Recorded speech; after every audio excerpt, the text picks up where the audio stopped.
Good morning. Welcome to our March 19th, 2026 regular council meeting. Call the meeting to order.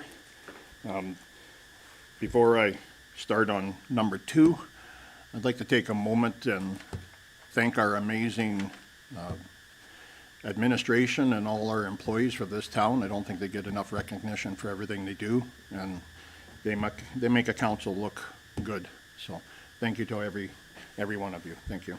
Our first order is adoption of agenda. Is there any additions or deletions to the agenda today?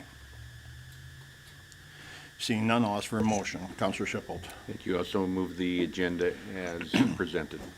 Thank you. Any discussion? Seeing none, all in favor? And that is carried. Thank you. Our next is the public hearing. And I have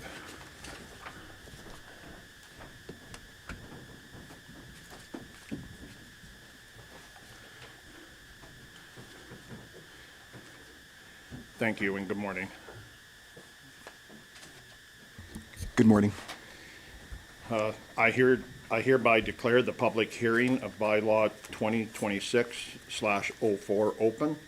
This public hearing is being convened and pursuant to the Municipal Government Act in order to consider the proposed bylaw of 2026/04, a bylaw to amend the Town of Rocky Mountain House Land Use Bylaw 2020/19.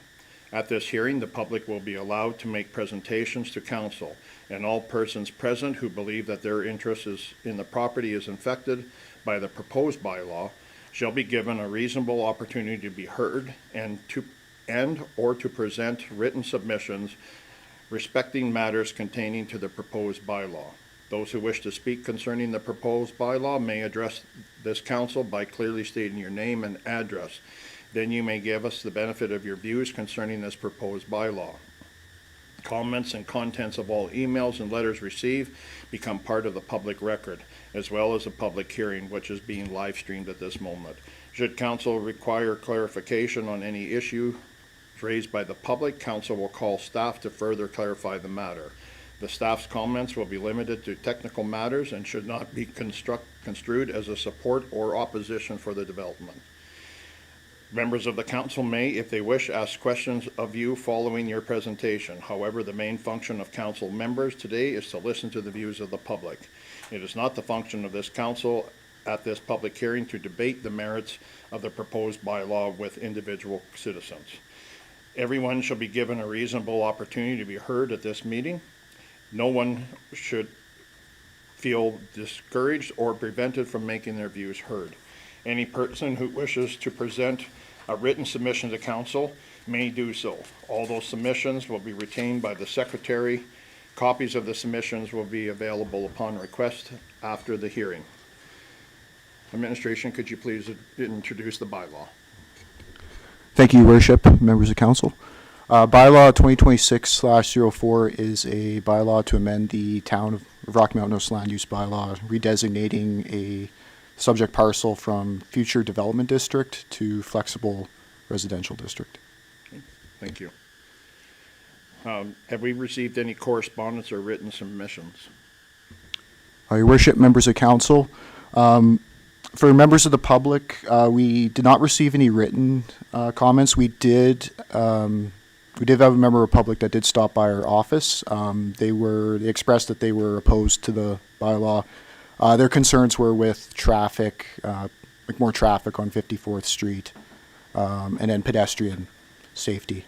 As for agencies, we did receive several. Clearwater County Planning and Community Development Departments, they responded they had no concerns with the proposed bylaw. TransCanada Energy, or TC Energy, indicated no concerns with the proposed bylaw. ATCO Gas indicated no concerns with the proposed bylaw. Clearwater Regional Fire also indicated no concerns with the proposed bylaw. And Alberta Transportation indicated no concerns. Those were the written ones that we received before writing the report.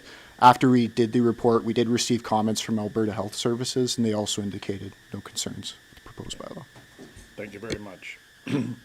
Is there anyone here present that would like to speak on behalf of the bylaw?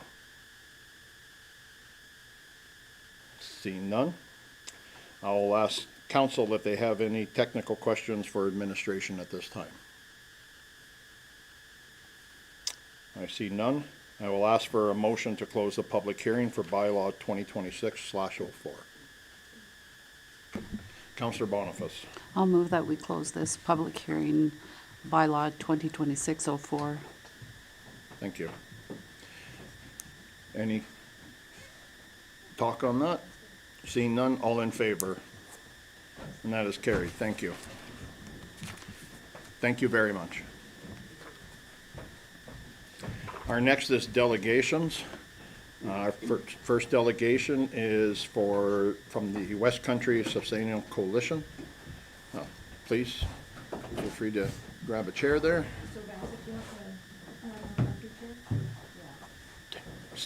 I'm a little slow, I got 2 hips.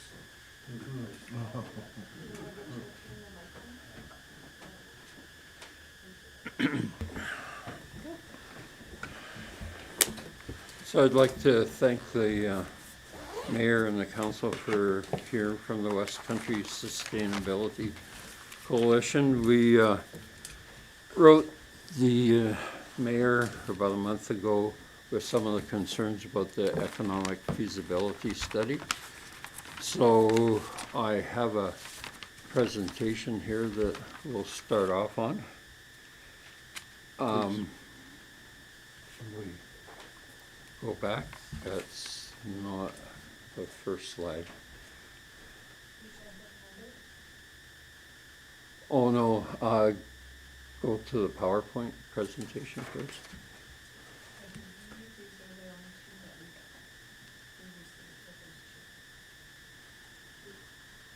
I resubmitted one yesterday with one change.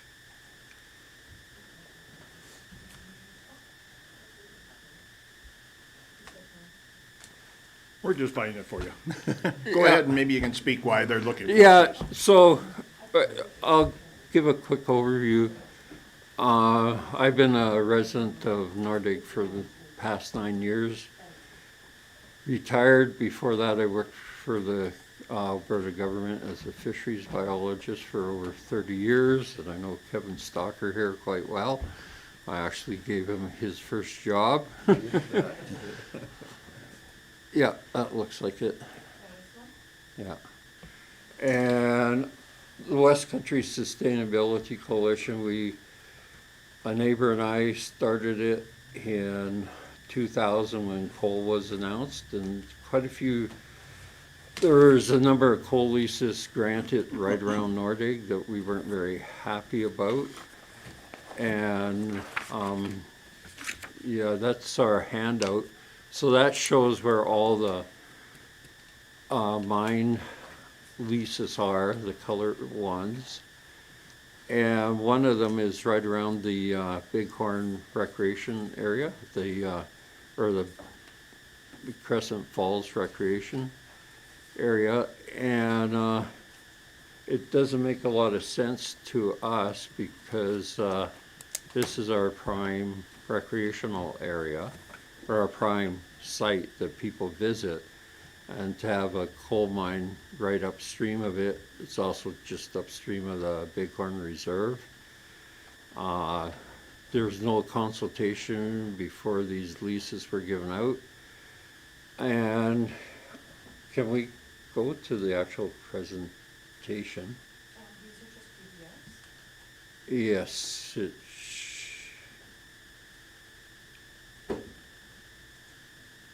it should have the date on it. Yeah, and it's a PowerPoint.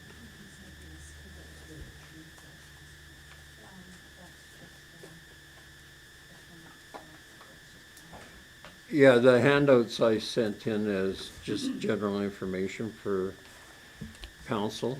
And we have a website, and that there's more information on. And the presentation I'm doing today will be relatively short compared to what I give normally. I know you guys are busy and that, so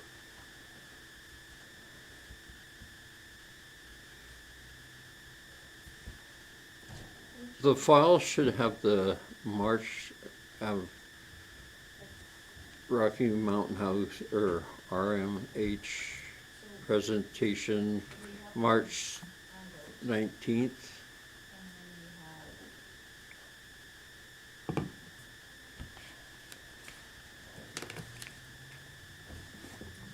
Is, that would be the one. Yeah.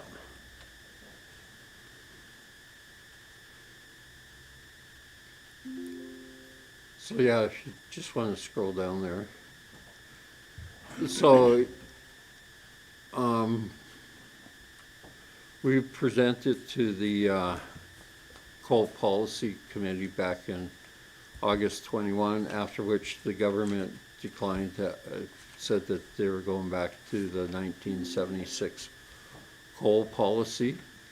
In the meantime, after they rescinded it in 2020, they gave out a lot more leases, and those are a lot of the ones we're concerned about. We've hosted open houses in Rocky Mountain House, Sundre, Olds, Caroline. We had a webinar this in January. And if we can scroll down to the next slide, please. So there's a whole bunch of risks with coal development. One of them is reduced water quality, and I'll talk about it a little bit more in a minute. Coal requires a high amount of water to process the coal, anywhere from 300 gallons to 1,000 gallons per ton. They wash the coal. It's also, the water's used for wetting down the area for coal dust. And about a third of the water can be reused and diluted with new water for washing, but that's about the only amount of recycling. And all this water means also that you have tailings ponds. And the tailings ponds would be this wash water. Also water that may be pumped out of the mines. There's also groundwater flow in the mines, and it gets pumped out. And there's also on-site water management. And one of our concerns is cumulative effects. Like, this area is being heavily used by everything: forestry, oil, gas, and recreation. So I won't read through all of these points. You have a copy of it. I'll go to the next slide, because I really want to talk about some of the stuff at the end. So one of the biggest concerns is selenium. And selenium happens when limestone rock weathers. And selenium, we all need it as a micronutrient in our systems, or we don't do very well. But after a certain point, selenium becomes toxic. And for fish and for birds, you see a decline in reproduction, and you see deformities. In humans, you have skin issues, nausea. You can actually have neurological issues in higher amounts. And selenium's been a problem in the mines throughout the Rockies. You know, up in the Grand Cache area, it's an issue. In the Lusker Catamount area, it's an issue. Background levels in the Lusker area were 2.2 milligrams per liter. When the mines were open, it went up to 47. It's since dropped to 10. But the one thing that we don't know is we only had 2 data points. It was 47, 10 years later it's 10. So we don't know, is it a straight line decline or is it a curve? I suspect it's a curve, because that's often how things happen. And so it continues to be a problem up there. In the Crow's Nest Pass, you know, mines haven't been in operation there for over 50 years, and there's selenium in Crow's Nest Lake that's an issue. And so selenium's a big issue. There's other things, so we'll go to the next slide. So the risk is real. like we have these tailings ponds everywhere, and they fail once in a while. Obed Mountain, north of Hinton, it was a coal mine, and in October 2013, one of the main tailings ponds collapsed, and over 1 billion liters of wastewater went into the Athabasca River. And depends on how you look at it, probably from the company's perspective, they were lucky it went under the ice, so it wasn't visible. And there were immediate spikes in arsenic, heavy metals, carcinic polyaromatic hydrocarbons. And, you know, this happened under the ice. We're not sure how much damage was really done, but they were fined $4.5 million. There was another tailings pond collapsed up in Catamount 2 years ago. They released a bunch of water into the Smoky. We'll go to the next slide, please. So, you know, we're in the North Saskatchewan basin, and so the mines that have been proposed out west are all going to flow into North Saskatchewan, and the North Saskatchewan's our water supply, or Rocky Mountain House water supply. It's not my supply in Nordic. I'm actually safe. I get groundwater. And so there's no mines proposed around me, so it's not an issue for me, but I think it's an issue for a lot of people along the North Saskatchewan, Drayton Valley, Edmonton. So selenium, you may have heard, is a huge issue along the Elk River, where there's a lot of coal mining in southeastern BC. It's become a trans-border issue with the state of Idaho. We're contaminating their lakes, their fish. And Teck Resources, the first operator down there, have now sold the company to Glencore, and between the two of them, they've spent $1.4 billion in trying to clean up the selenium problem. And the big issue is selenium's not a point source. It's not like your sewer outlet and you just treat it there. It's on the landscape. You crush rock, you release selenium over time, and so it ends up everywhere. You have it in the groundwater, you have it in the river flow, and how on a landscape level do you manage it? It's challenging. It's easy to do when it's on a confined source, but it's not easy to do otherwise. Next slide.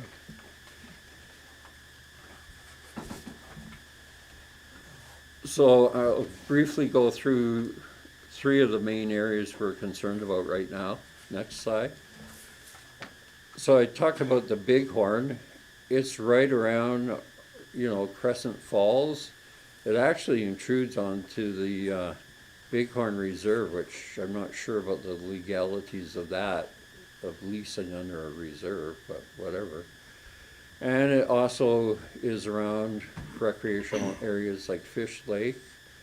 Our industrial area in Nordic has a lease under it, a new lease, not previous. Go to the next slide. So there was a lot of talk in 2000 about the Ram Coal Aries project on the lower Ram River below where, so the purple to the top is the Aries project. The light blue is South Scurry area, which is also controlled by Ram Coal. But right now they're only talking about mining the purple. It's been really quiet. We haven't heard much from them since about 2001. We've heard about one we'll talk about in a minute. So those pictures on the lower left, that's groundwater or springs, whatever you want to call it, in the Ram River below where the site would be mined. So we have a lot of concerns that there seems to be a lot of groundwater there. And if it gets contaminated, it contaminates the Ram River, which contaminates the North Saskatchewan.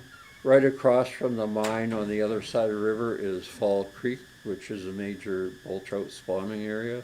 Bull trout are a species at risk. This is the main spawning area that we're aware of in the North Saskatchewan that remains.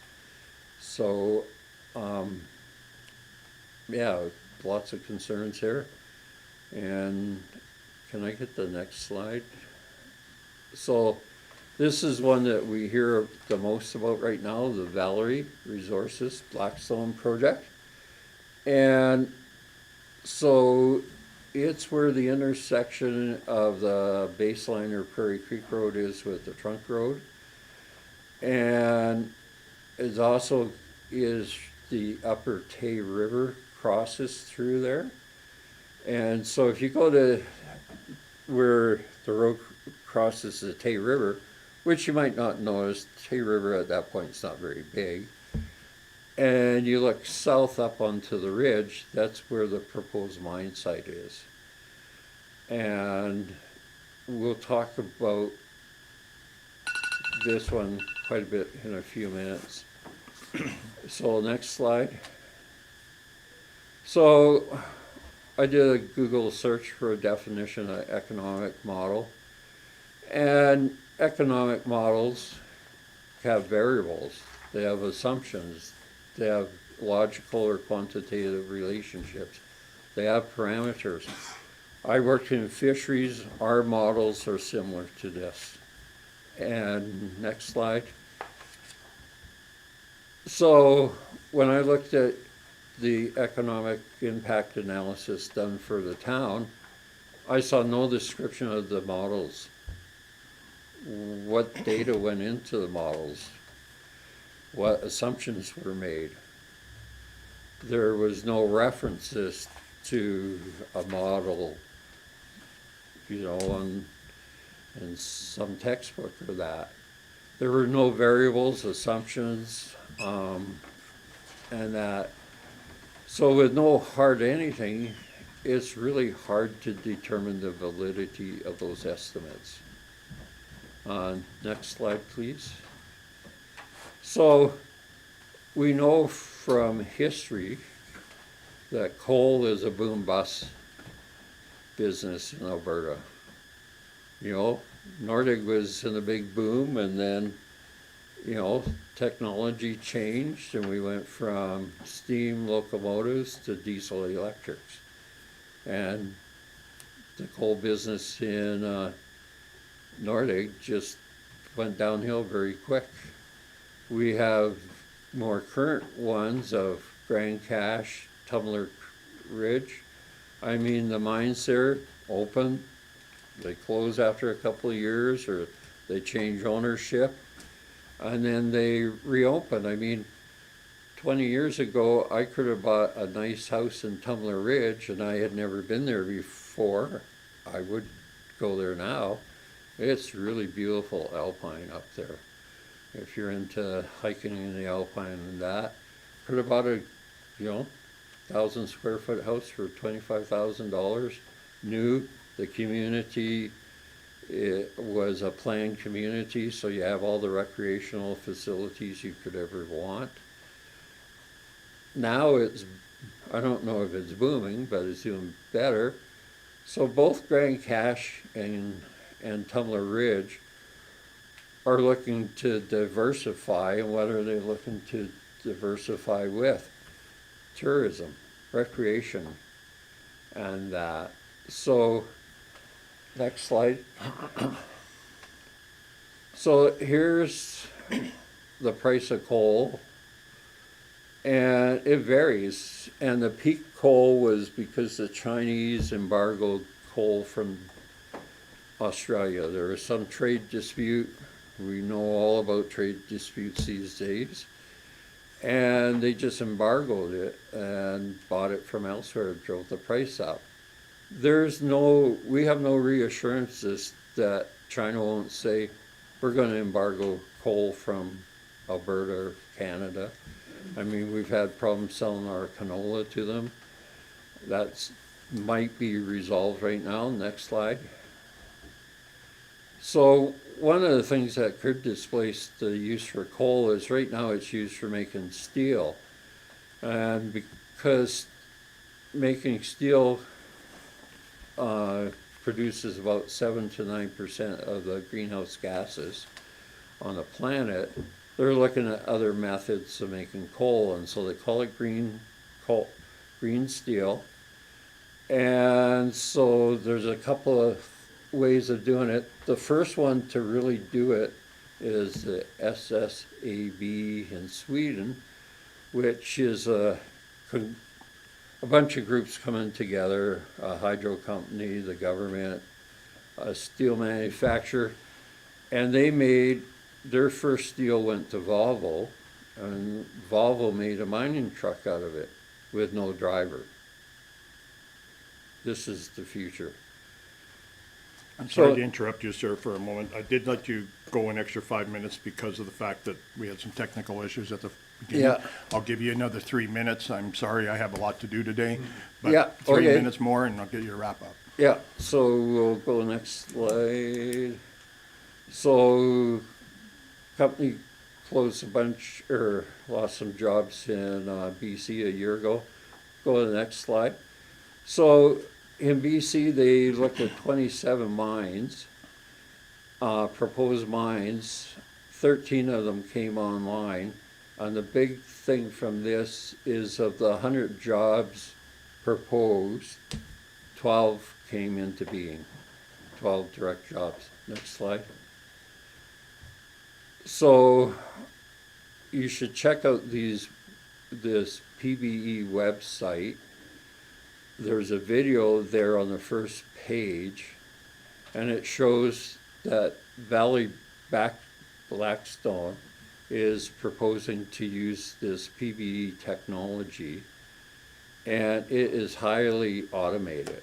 There's no jobs. One guy runs the whole thing out of a control center. The jobs that will be there will be jobs for maintenance workers to work on the conveyor belts and everything. And one of the things too about the Blackstone, I don't know how many people in this office recreate up the Baseline Road on Prairie Creek. There's a lot of random camping up there. Well, they're gonna have to build a railway up there. That's a small valley. They may have to build a bigger road. There's not gonna be any room for recreation up that road. So I'm open for questions now. Well, thank you very much for your presentation. Does anyone have any questions or? No. Just a quick comment. Thank you, Mayor. You did a fantastic job on this. Thank you. So, good job. Thank you for coming. And one last thing, Valley Resources is, their executive includes Brian McDonald as their president. Their vice president is Brian Mapp. So when you go to their website and they say they've contracted out Mountain Trail Resources, those are the same guys. And when you go to PBE, they're the same guys. And I'm not saying there's anything wrong with that. A lot of companies structure themselves so that, you know, if they go bankrupt, only one goes bankrupt, not the other ones. They also do it for, you know, tax reasons, liability reasons, you know, to protect themselves, so. Okay, thank you very much. No, thank you, and For the thank you privilege. for your presentation, it was good. And if anyone has any questions, they can contact me. Kaylin has my contact information. Thank you very much, sir, greatly appreciated. Good to see you, Kevin. Thank you very much, Vance. Thank you. Okay.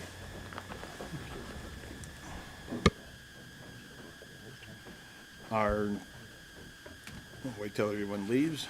Our next delegation is going to be from our Central Alberta Economic Partnership with CAPE. Good morning and welcome. Good morning. Thank you, Your Worship. Pleasure to be in Rocky Mountain House. It's been about 10 months since I started in my role as the Executive Director for Central Alberta Economic Partnership. We're very happy to host our fall annual general meeting at one of the region's locations, one of the golf courses in the regions at Pine Hills. And some familiar faces I see attended that event. So I'm really happy to be here. If you wouldn't mind just sort of increasing the size of that. So I've had a good opportunity. We also, of course, I want to recognize Councillor Stalker and Councillor Sinclair, who sit on the board of directors for Central Alberta Economic Partnership. That board was established late November, just after the election. Some tight timing to get everyone in place, but we've had a couple of meetings since, and I want to thank them for their contributions to the organization. Of course, following any municipal election, there's a period of time where I need to speak to new councillors and make sure they understand who we are and what we do. The first question is always, well, what is CAPE? It's a weird word that we call CAPE.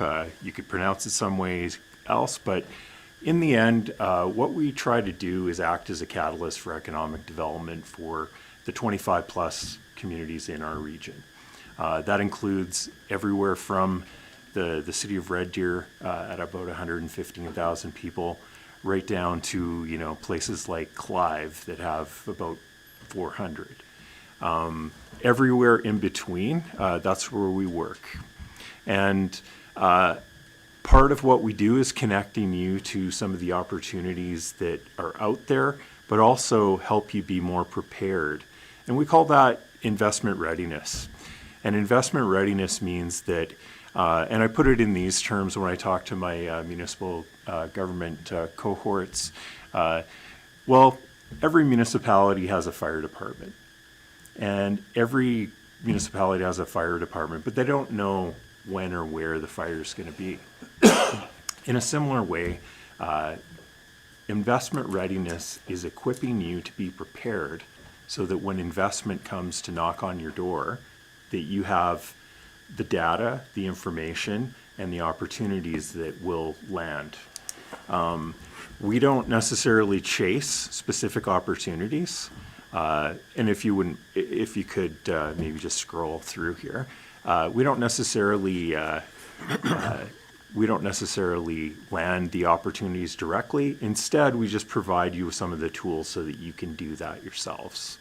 I like to say we're the meat in the sandwich between Calgary and Edmonton. There's the sandwich.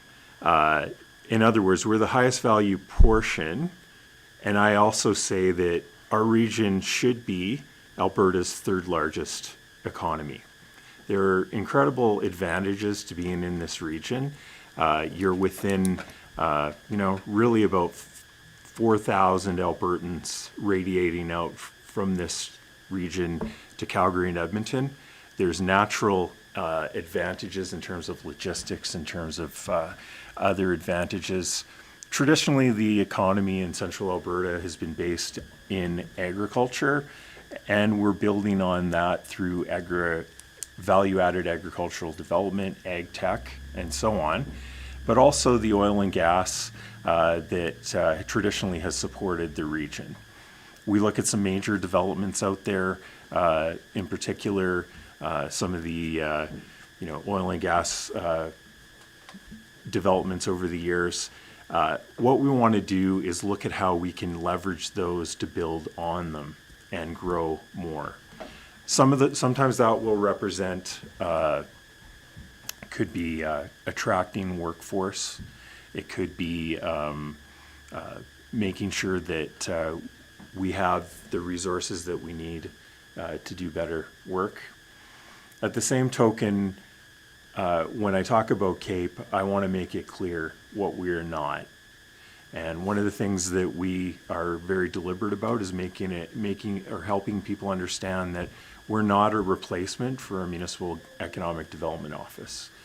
They have specific roles and responsibilities. I understand, in fact, today, your economic development officer's on their way to Edmonton to attend the outdoor show there, in collaboration with Clearwater County. On top of that, we're not a replacement for your planning and development control office. We know that good planning is key to landing future growth, but that's a separate thing altogether. We can advocate certain practices that may help your organization run smoother. Certainly there's a movement out there to reduce red tape and make it easier for business to do the work that they need to do. And we're also not a replacement for a Chamber of Commerce or Community Futures. But we're on the same landscape. We call it that ecosystem of economic development. We are not partial to any one municipality. We serve 25. And because of that, we take a view that if we provide you, for example, with tools like data-driven maps that answer questions that your future investors might need to know, that help them make some decisions, those are some examples, I think, that fit.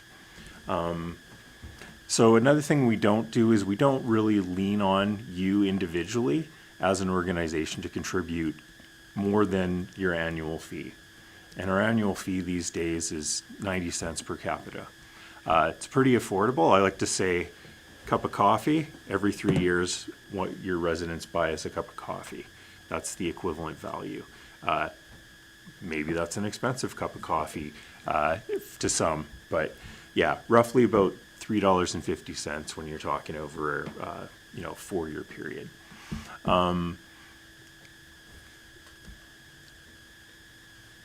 A little bit of our history, I guess, to share is Cape's gone through some ups and downs. And when it first started, it was one of the first regional economic development associations in Alberta. It was piloted around, I think actually I came across the document last week, it's actually 1999, the official Articles of Association were adopted. It initially had and grew to 4 Government of Alberta staff with offices in downtown Red Deer and representing a $1 million+ budget per year. As the government, over the last 10 to 12 years, has continued to evolve and try to reduce costs, it's taken a lot of those funds away from our organization. So today, what we are doing is we are working more closely with industry to contribute directly to the work that we do. How will we do that? We call that Team Central Alberta, and Team Central Alberta is our industry partnership program, and that will invite some of our key industry partners to contribute, but also monetarily, but also their ideas around the table about what we need to do as a region to be prepared. I talked a little bit about where Cape might fit. When you talk about economic development, there's all kinds of different versions of economic development out there. What your economic development office does is different than what an economic development office might do 100 kilometers down the road. It's about the priorities that you want here for that economic development officer. When we talk about small business support, that falls in line with the Community Futures, the Chambers of Commerce. And when we talk about business retention and expansion, often that's a major focus of your local economic development officer as well. When we talk about investment attraction above 50 million in value, we're talking about organizations like Invest Alberta and Invest Canada. Those are, well-funded organizations based out of Edmonton and Ottawa that have offices globally and are in conversations with major investors from overseas. Cape sits in the middle of that. And again, I'll just reinforce that message that because we know what everybody else is doing, we are very deliberate about making sure we're not overlapping and spending twice on the services that we offer. In about this time last year, the Board of Directors adopted a strategic plan. Through that, empowering investment and attraction in Central Alberta, we identified some of our goals to provide access to economic development expertise. I've been an economic development officer involved in economic development for about 22 years now. So part of having me in the role as the executive director is access to ask questions, to get an opinion, and help guide some of your thoughts. I was happy to provide some insight on the data center study that was done, I believe, last year. So I reviewed that and talked to some of your staff about where I saw pluses and minuses. So by the way, on data centers, one of the challenges these days is accessing power. You've probably heard announcements through the town of Olds of a multi-billion-dollar announcement on a huge data center. Last week, that went to the Alberta Utilities Commission and was sent back because it was an incomplete application. Talking to us about some of these things could avoid that type of a situation in the future. The real limitation on power these days is, number one, the grid only has so much capacity. Number two, the province is only allowing a certain amount of allocation of grid space. And number three, their policy to bring your own power, in other words, supply your own generation equipment, means that there is a very long lineup for that equipment globally, and in some cases, a wait time of 5 to 10 years, depending on what size and scale we're talking about. Go ahead. I mentioned it earlier, our board of directors. So the way we're structured as a board and as an organization is to represent rural communities, urban communities, and of different sizes as well. So we've got anywhere from Neil Young from the town of Bicycle to our representative Chad Cron from the city of Red Deer. It's the kind of feedback that we need. I say again, 175 elected officials represent the region and 300,000 Central Albertans. To me, that's power if harnessed in the right way. And that's a key for us, and that's been a key challenge for us moving forward, to identify the types of economic development projects that make sense for the communities that we serve. That being said, we did do a presentation back in November regarding House Pass, the Connections Corridor project. And just over the last couple of weeks, we've been working with Montana First Nation and a coalition of partners to put together an application through the federal government's new investment corridors program. So we're taking some of that information and knowledge and trying to put some funding wheels underneath it so it can move forward. Back in September, we hosted a site selectors forum for site selectors. Site selectors, those are the professional people that organizations, big industries hire to pick where they want to place new things.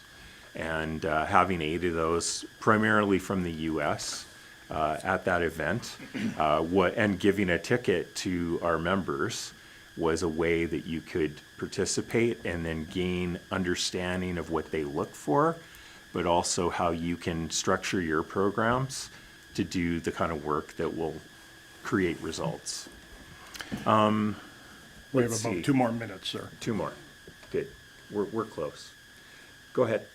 No, go ahead, you finish up. Yeah, so I talked a little bit about Team Central Alberta, so I'll just cruise through that. In 2026, we've had an application for a regional land development and investment strategy. Having worked in economic development, I know that if you have land available and you can then understand what kind of development you want, you're more likely to land those opportunities. In fact, yesterday in Edmonton, meeting with Prairies Can, the federal government arm, they talked about the federal government is funding plug-and-play opportunities. Do you have a plug-and-play opportunity? We want our communities to be in that position. Go ahead. As well, we've got ongoing workshops. I see a number of you are registered for our workshops, one next week, and then the following week, one in Red Deer. Go to our website, to the event section, take a look. That's another kind of value of being part of the membership. Go ahead. And if you have any questions. You're done? Yep. Thank you. Well, I appreciate you speaking with us today. Does anyone have questions? Because I have a bunch. Okay. I'm one that actually asked you to come today for our administration to reach out for you. I'll be quite honest, I do have reserves about being in Cape. I personally feel that we're not getting our money's worth out of what we're paying to Cape. So we already have an EDO. We have an economic growth committee in place with councilors and myself sitting on it. And seems like a duplication of services, because I'd like to know what you're bringing to our table. We're here in Rocky, we see a lot of stuff going on the highway corridor, but we don't see a lot coming here. And please do not tell me how it's passed, because we've been talking about that for 50 years. And frankly, I don't want to talk about it anymore. So what else do you bring to our community? That's a great question, Your Worship. Yeah, I mean, that certainly, you have the right to your opinion, Yep. right? And at the end of the day, we're helping your economic development people do the work. You know, we're not saying that we're landing you a $1 billion project. The real value, I think, is that you're part of something bigger than the town of Rocky Mountain House. I think one of your biggest threats, honestly, is people who don't want to do anything. And so I'm going to just respond by saying, yeah, what's the population of Rocky Mountain House? About 7,000. Okay, so if you were to spend $6,000 a year, how would you want to see that spent? Infrastructure, recreation facilities, Okay, again. yeah, I don't want to raise taxes because I belong to an organization that we seem to be doing the same things already. You mentioned our economic officer is going to a sports show. I'm not sure what that does for our community, going to a sports show. yeah. Well, that's definitely something I'm sure that you can discuss in-house that has nothing to do with Cape. Yep, no, I realize Yeah, that. I think part of what, honestly, Your Worship, part of what we're doing here is trying to educate people what economic development is, so that you can take advantage and understand and land opportunities that matter to you. Your version of economic development may be completely different than mine. I know what my organization does, and I'm delivering the services according to that. For $6,000, I'll be very honest with you, that's $500 a month. If you put that into advertising, I don't know if you would get a whole lot either. So, No, I agree. to be honest with you, I mean, one of our big challenges is a misunderstanding of what it takes to actually get the job done. So I would then say to you, if you really were serious, you would triple or quadruple your contribution. And what would that buy me? Well, then you would actually get something that you can point at.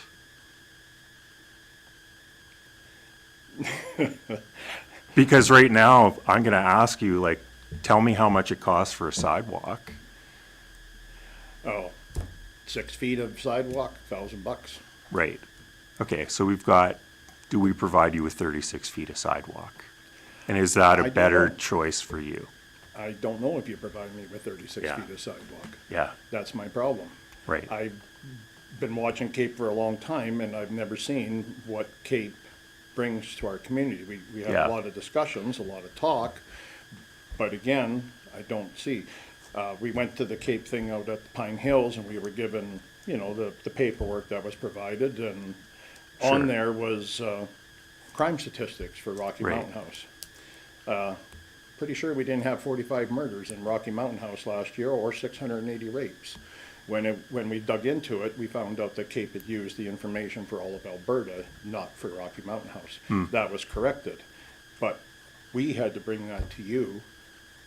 Again, as a businessman, if I'm being paid for a service, I'm expected to look into all aspects of what I'm doing, not just take it for granted and throw it together. So again, I ask, you just said if I up by 3 or 4% more of what I pay Yeah. you, times that, you bring more to the table. Could you give an example, please? What do you want? What do I want? Yeah. I want a business in this community that'll employ more people than 3 or 4. Okay. Small businesses are wonderful. We need them in every community. Mm-hmm. But we also have a large amount of population here that don't have jobs. So it'd be nice to have something else here. Right. And so you think that by walking away, you're going to accomplish more? Yep, I do. Oh, okay. Okay, thank you. Counselor Stalker. I had a question, Paul, before my time, the September 3rd to 5th, the forum, and it seems like it must have been through internet and that, but the 8 international site selectors, has anything come out of that? Like the presentation Yeah. and networking with 8 international site selectors? Yeah, you'd have to, I would say, one of the things we did there was a tour of the region and showing them some of the industrial sites that had a particular interest for future growth. Yeah, so those that were at that event, I think, got that benefit. I always say, you get out of Cape what you put into Cape. And if you decide that you want to, not participate, and then the first question you ask is, what am I getting? You're probably not getting a lot in return. If you actually show up and be part of the conversation, you'll get a lot more out of it. But, if you expect I'm going to hit you over the head with a big bag of money and an opportunity, it's just not going to happen. I wasn't looking for that. I was wondering, so you'd said they were, most of them, I don't know if it was all of them, out of the States, these Yeah, they international were sites, all so it's from like- the U.S. So they, And that was in Red Deer County where we hosted that event. okay. And it was and over 3 days. I'm wondering when, it sounds like they were physically on the landscape here. Oh, yeah. Yeah, okay. Yeah. And I'm wondering when they were looking around, if they said, okay, I see what this region has and what they were looking at bringing, whether it was Caterpillar tractor building, I don't know Sure. what I Sure. don't know who these site selectors were looking for. Mm-hmm. Was it data centers? Was it, Well, I think, in all honesty, for them, it was gaining familiarity with what the region offers. So you put 8 of those guys in front of us, you show them what we have, and then they start to fire in their brain, oh, in the future, when I get contacted about a new opportunity, that one's on my list. So what happens is, that was an $80,000 program, right? So that's what we offered. If you were in the room and there were tickets available for the town of Rocky Mountain House to be there, absolutely, like you would get the benefit of being there. If you weren't there, you didn't get that benefit. Yeah, and this was, of course, before Yeah. my time as a counselor, so that's Sure. why I was trying to just see. Mhm. Okay, thank you, Paul. Okay. Is there any further questions? Counselor Shipple. Thank you. Just a question about tangible outcomes. So I know Sure. you're new to the job, and this may not be a fair question, but do you have a couple of examples of tangible outcomes in the last year or two or three or five that Cape Yeah. can actually say, we're part of this tangible outcome for this community? Is there anything like that? Well, I think you could say, we're connected to the opportunities that take place in the region. Can I give you a dashboard that says this opportunity was a direct result of Cape? Probably not. This is part of the challenge that I've come into since being in the position, right? Setting a program with limited funds to create results and serve 25 members at the same time. So, you know what I'll say the projects we've delivered, so that's a good example. Other examples that probably make sense, developing the tools, like I said earlier. Providing a dashboard, we're rebuilding our dashboard to make sure the data is correct and that we can tell the stories that matter about Central Alberta. At the end of the day, I'm out there all the time talking about why this region matters. And that voice, in my opinion, there's value. I can't put a price on that value. But every time I talk to the federal government or the provincial government or one of the big industries out there, whether it's in Joffre or part of the forestry sector or whatever it might be, I'm able to try and get them thinking more about what they can do to invest. But I can't pull one out of my pocket and say, this over here is a success story that I would only attribute to Cape. Because what happens is we might touch something, we hand it off. So for example, let's look at, an organization like the new dairy outfit in Lacombe County. They're there in part because we were part of that conversation, right? But ultimately, threading the needle, that's for you to take care of as a municipality. Counselor Shipple. Thank you, Mayor.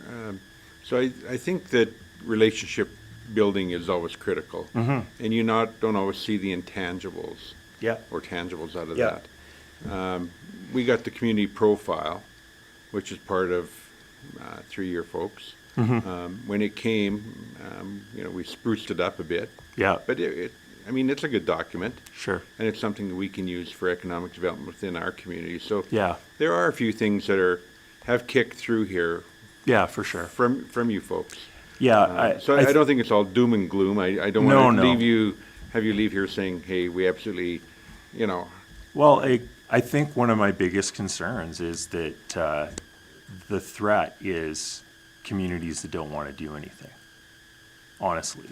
And you're part of, I'm not saying you guys are that, but there are members out there that are struggling to understand or actively trying to stop development from occurring. And do you want to be part of that? Or do you want to be part of something that actually wants to do something, right?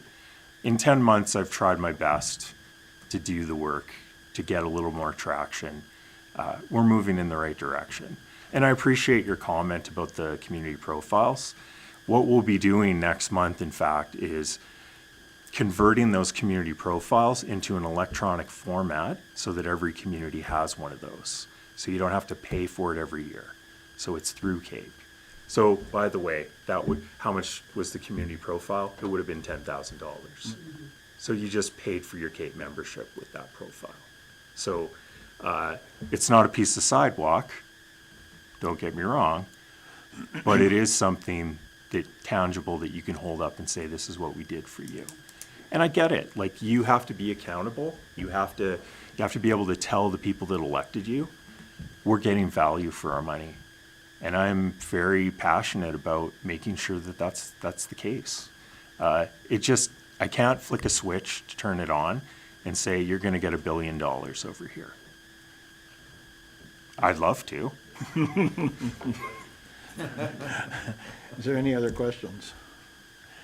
Then I'd like to thank you very much for your presentation today. It was good. I also like to thank you for being candid and open and answering all my questions. I appreciate that very much. Okay. And Appreciate the opportunity, Your Worship, and the door's always open to talk more about it. We see the town of Rocky Mountain as having tremendous potential, and we want to help you get to the next level. So, Excellent. Well, thank you very much. yeah, Have a great day. you too.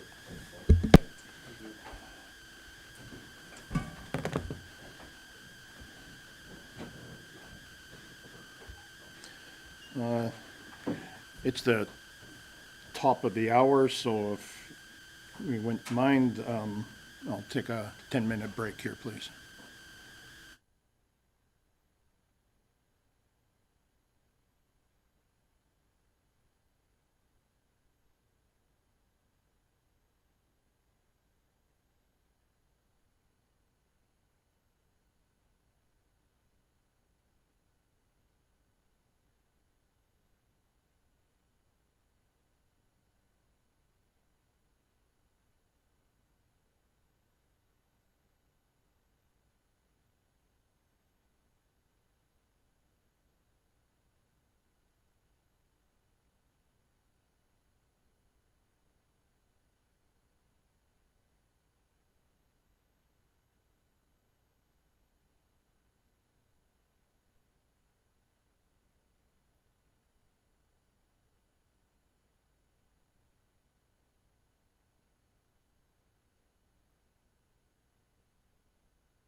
the 6,000 we're paying now, they want to double it for next year to 12,000. Okay, thank you very much. Welcome back. Our next is the adoption of the previous minutes.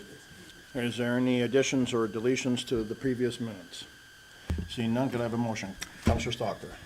I move that we adopt the previous minutes as presented. Thank you. Any discussion? Seeing none, all in favor, and that is carried. Thank you very much. Delegation business, 6.1, the West Country Sustainable Coalition. Any discussion? Counselor Shipple. Thank you, Mayor Boniface. Also move that we accept the delegations from West Country Sustainable Coalition as information. Thank you. Is there any discussion? Seeing none, all in favor, and that is passed. Thank you. The next is the delegation from Cape. I would like to have further discussion on this later when we are looking at budget again, in our budget discussions, and bring it forward at that time. I'm sure we're paid up for this year, so let's look at it going into next year. Counselor Stalker. Oh, pardon me. Counselor Musker, pardon me. Thank you, Mayor. Just on that note, I agree, but for today, I move that we accept Cape's presentation for information. Thank you very much. Anything further? Counselor Shipple. Can we do a friendly amendment that we would discuss it at what used to be our service level review, whatever the name of it is now, that we put it on our agenda for that in the fall to discuss it prior to budget as to whether we're going to remain or not remain? Just a friendly amendment to your motion. Sure. Counselor? Yes, I accept that friendly amendment. Thank you. Any further discussion? Seeing none, all in favor? And that is carried. Thank you very much. New business, the updated ICE allocation policy.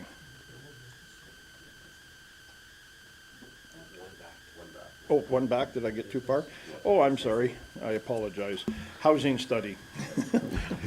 Thank you, Mayor.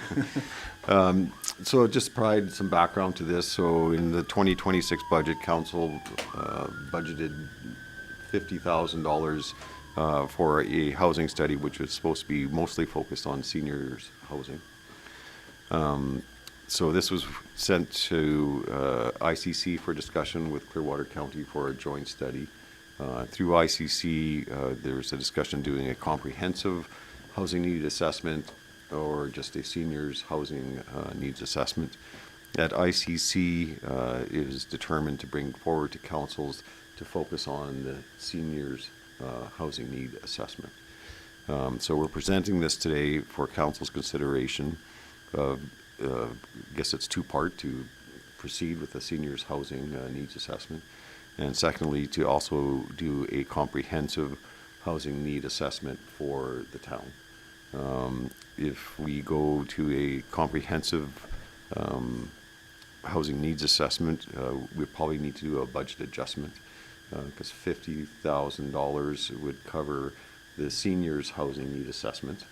But without the partnership of Clearwater County in a comprehensive housing needs assessment, we would have to increase the budget. I think I put in $75,000 in the report. That's probably on the high end. 50,000 would probably do it, because if we did a seniors needs housing assessment at the same time, a lot of that data would be used for both studies. So it would go out as one RFP for one consultant to do both. But we would have to draft the RFP if we went down this path, that the seniors needs housing needs assessment would be a standalone, that it can be taken out of the comprehensive to be used by the Rocky Seniors Housing Council, plus the funding. So Thank I'll you. leave it for council's consideration. Thank you.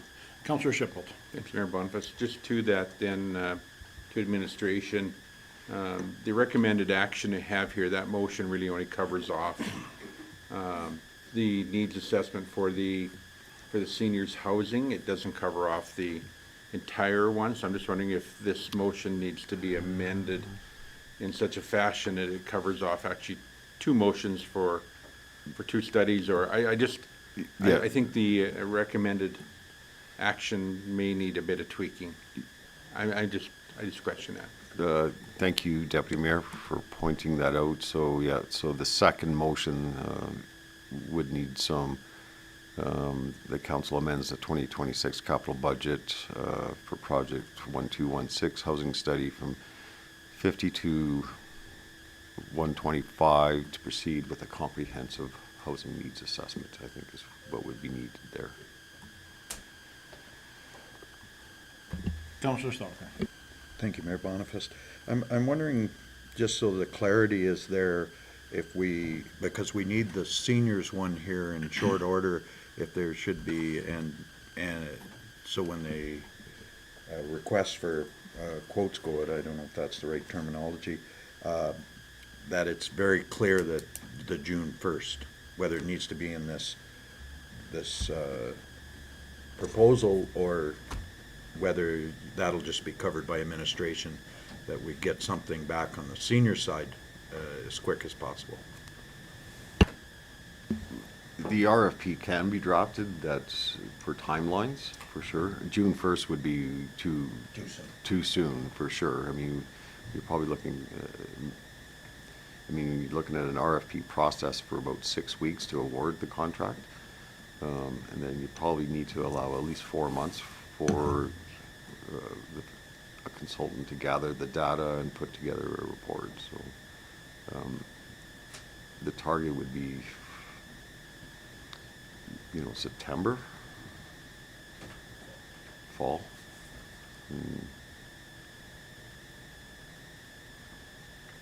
Councillor Schiffel. Sure. Thank you, Mayor Boniface. I'll make the first motion of 2 motions we're going to require for this topic. And the first motion will be that it resolve the council instructs administration to release a request for proposals for housing needs study for the town in conjunction with a partnership with Clearwater County on a regional seniors housing needs assessment with facilities located in the town, Caroline and Lesaville. Thank you. Before Councillor Boniface. Before we do this, taking into consideration that band of for the housing that we have with the seniors, like there's also the lower income stuff, will that cover that? Because that does this study cover like for 45 and up, or is that a possibility? Because it's a broader range than just seniors if you're classing 65 and up. It's there might be a need for that extra space of agent. So Mayor, just to Councillor Boniface, so just a little clarification for the study that's needed by the Seniors Housing Council. They'd be looking for, I believe so, from that band that they sent us for like 10% of the housing has to be below market value, and it is, from what I learned this week, it is including or it is opening up for lower cost housing can be built at the same time, and that would definitely be captured in the comprehensive study. okay. Yeah. Okay. But Okay. I could verify with Ms. Kidd of what data she definitely needs to apply for the Seniors Housing Council and ensure that is Okay, in there. For that purpose, it will probably be stuck to seniors because she is the Senior Housing Council and she's maybe not aware of the whole picture. Sure. Okay, but that would be covered under the comprehensive one. Okay. So I think what we're trying to gain out of that is the housing needs for every income bracket in our community, is really what we're trying to do. Okay. Okay. Councillor Stalker. Thank you, Mayor Boniface. I just wanted to go back and ask the question around, we're just at RMA and there was a discussion about that there's funding, provincial funding available for seniors housing. If we're kind of behind the 8 ball, and that's what I was trying to get to earlier with my earlier question, that trying to get that seniors part of this study, like I understand and support the concept that we need to have this in place, that seniors part of the study in place for funding that's available in this fiscal year. And I think if we're looking at October, let's say, because of the way it's going down, whether that's going to support this year's funding that's available. I don't know how much funding's available. They said there was senior funding for senior housing available. With that said, it may not matter because they also said there's funding for next year, so we'd be in a really solid spot for next year. But it'd be nice if we could get part of it done, the senior part, expedite that to use for this year's applications. I think the timing would work, Councillor Stalker, because the provincial government's fiscal year starts April 1. So this would be ready for this budget, or their upcoming budget. Thank you, sir. Okay, any further discussion? Then the motion is on the table. Seeing no further discussion, I will call that to a vote. All in favor? And that is carried. Thank you. There is one more motion to be made. Would someone like to make that, please? Councillor Kalen. Yeah. Be it resolved that council amend the 2026 capital budget for project 1216 housing study from 50 to 125,000 from reserves. Councillor Shipple, we needed to add something in there. Yes. Administration and Mr. Kraus had indicated we have to add something on there relative to the reason for that. Can we just do a friendly amendment to add that on there? For a comprehensive needs assessment. Yes. For a comprehensive needs assessment.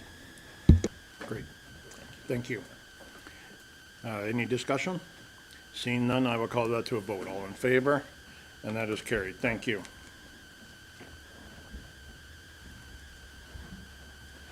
Now we have the ICE allocation policy.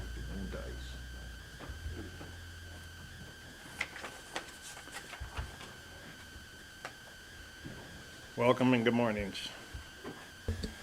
Good morning, Mayor and Council. And just FYI, I've asked Shelley, our community or guest services coordinator, to join me today because she is the lady that takes care of all of our ICE allocations and works with all the various ICE user groups to accommodate that. So we'll dive right in. So following the Rocky Trailblazers Rec Hockey delegation in January to council, we were asked to prepare an updated ICE allocation policy, which we're presenting to you today. So over the past 7 months, 3 different ICE user groups presented before council requesting changes to the ICE allocation policy. Our guest services coordinator, Rita Manager, reviewed policies from several other communities and made draft changes to the ICE allocation policy. That draft policy was sent to our ICE user groups for comments. We also reviewed them at our user group meeting on February the 5th. So comments about the proposed changes were received and discussed with Rocky Minor Hockey, Speed Skating, Trailblazers, Rec Hockey, the Rocky Figure Skating Club, and the Christian School Royals, as well as the Over 30 Hockey League.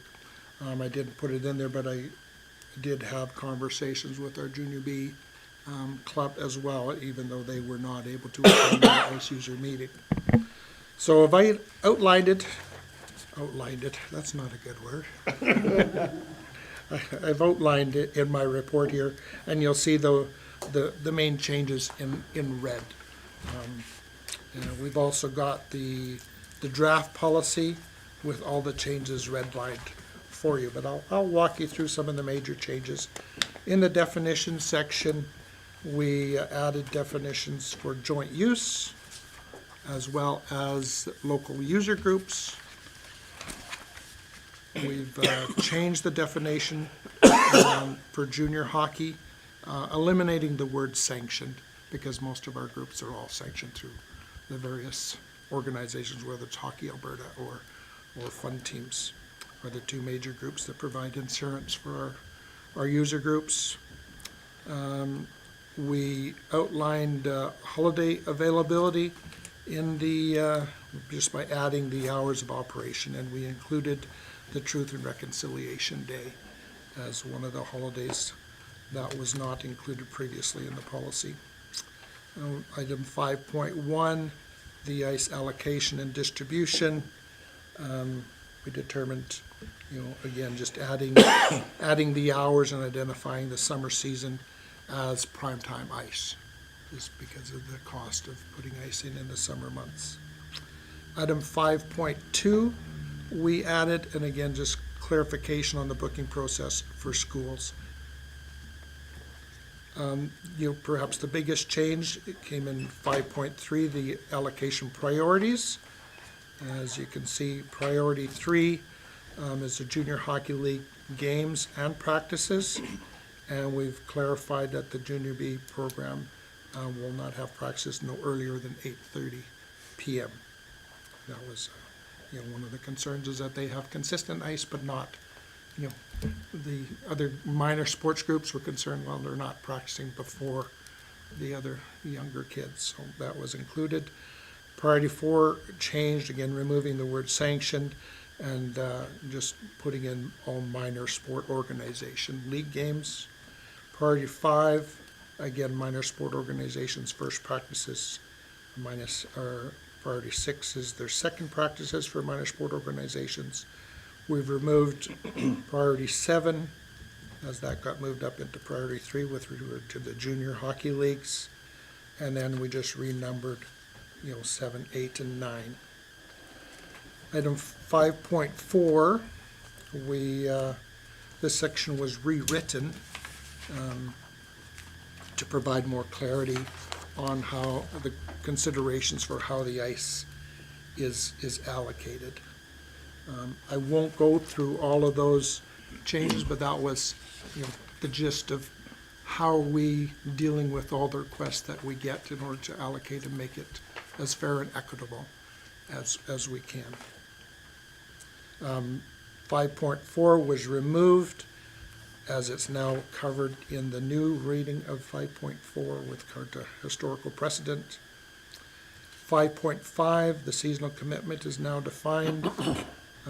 With regard to ice user groups, must submit the requests. We put in some timelines and deadlines, so they have to send in their requests by June 30th, which allows Shelley the entire summer to come up with a template for the schedules, which will be presented to all the user groups at their user group meeting at the end of August. And then we can, finalize the practices and the game schedules by October 1st, just as the groups are getting started. All the requirements can get submitted to the various leagues. And, the finalized game schedule for the season is completed by October 31st, and that sort of fits in with the requirements from all the other leagues. 5.6, we changed some of the wording on conflict resolution. 6.7, we've clarified the cancellation process, more clearly outlined.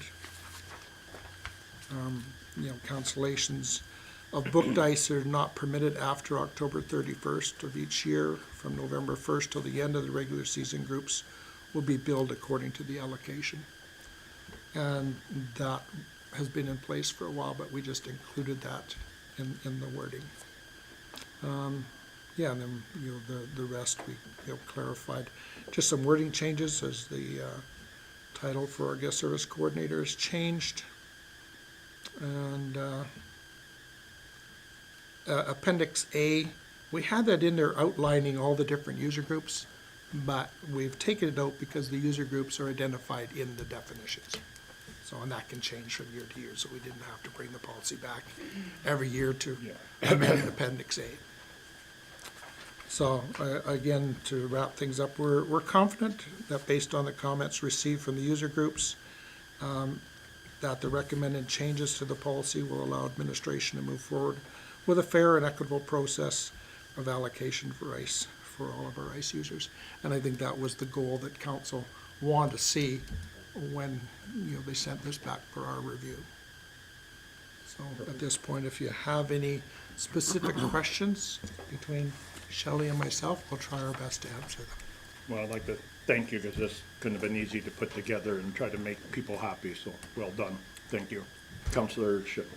Thank you, Mayor Boniface. I got 3 questions. In prior packages, we got a schedule. It was a 1-week schedule that had a lot of yellow on it, was minor hockey.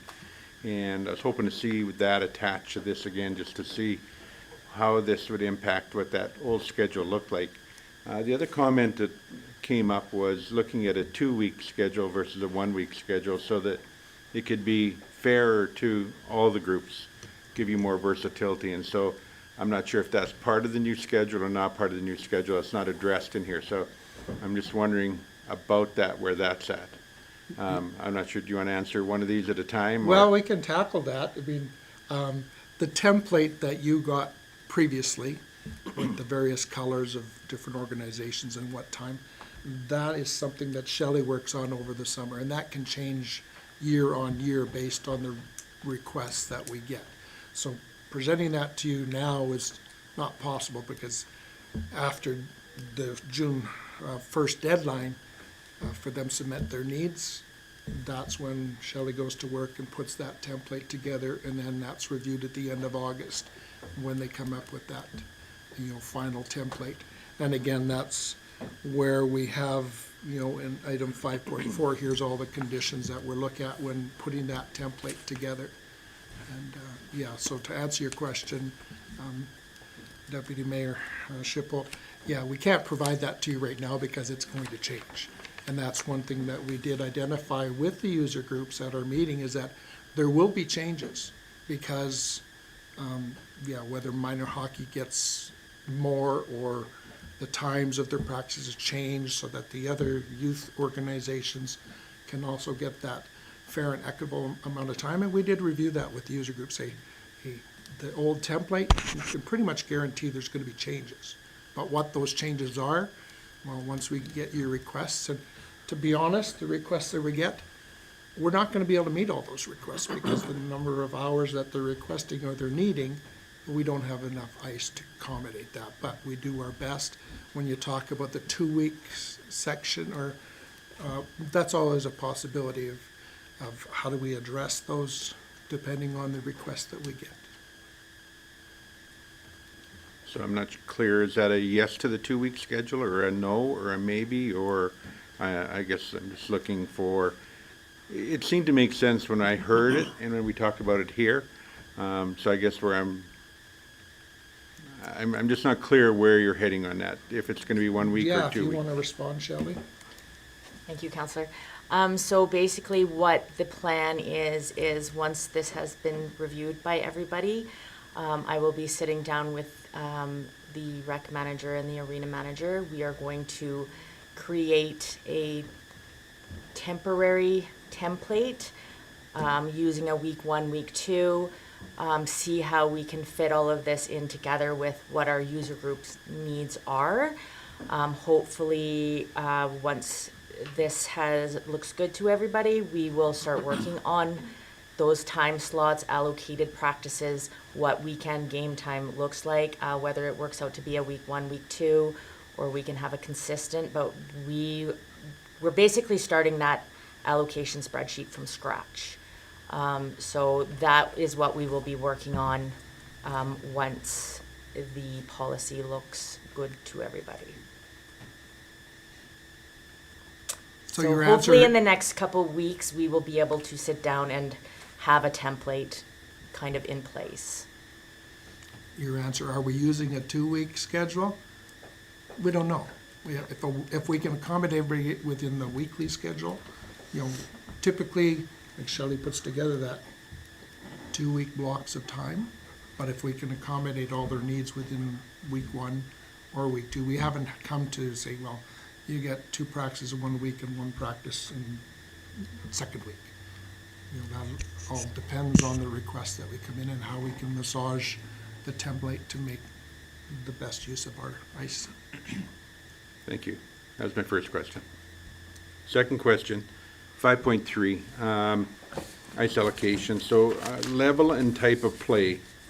I'm wondering if that's maybe redundant. When I read through this, it just seems like it could be something could be removed out of the ice policy. So again, it's under level and type of play, consideration of competitive and recreational hockey team.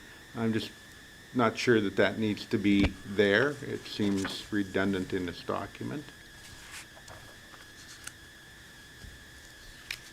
You want to tackle that? Thank you, Counselor. If I'm understanding right, the reason this was put in is because the biggest kickback that I receive from the user groups is some programs that they run through have different requirements of how many practices, how many days. So I think that this was put in, if I'm correct, to allow for us to be reviewing what example minor hockey requirements for their teams as opposed to rec hockey requirements. They are under the umbrella, but every group's level of play is different. One's more competitive, one's less. So I think this being in here is just allowing us to review what the requirements are for their organizations and allocate them the proper slots according to what their programs are telling them that they need to have for ice per week. Some of that information, as an example, comes from Hockey Alberta. Yeah. When they define what competitive play is, it's usually a 2 practice to 2 game ratio. Rec hockey, according to Hockey Alberta, is 1 practice to 1 game ratio. So by having that definition or that in there, gives Shelley to say, well, we're taking into consideration what your leagues and what the province or provincial organization is saying these clubs should have. Can we always meet those requirements? We do our best. I guess where I'm at is it's covered off right in the opening statement of 5.3. This is sort of just, anyway, if it's there, it's just sort of in there twice. I just thought it was a redundant statement to have it in there twice. If it needs to be there, it needs to be there. I don't think it does, but you're the experts, I'm not. My last question is about the very last statement in that 5.3, which is historical allocations. You said here already, this is new, we're starting from scratch. The word historical allocations to me is, oh, well, if we don't like it, we're going to go back to the old. I think that should be totally non-issue. It should be scrapped right out of there. Tell me if I'm wrong.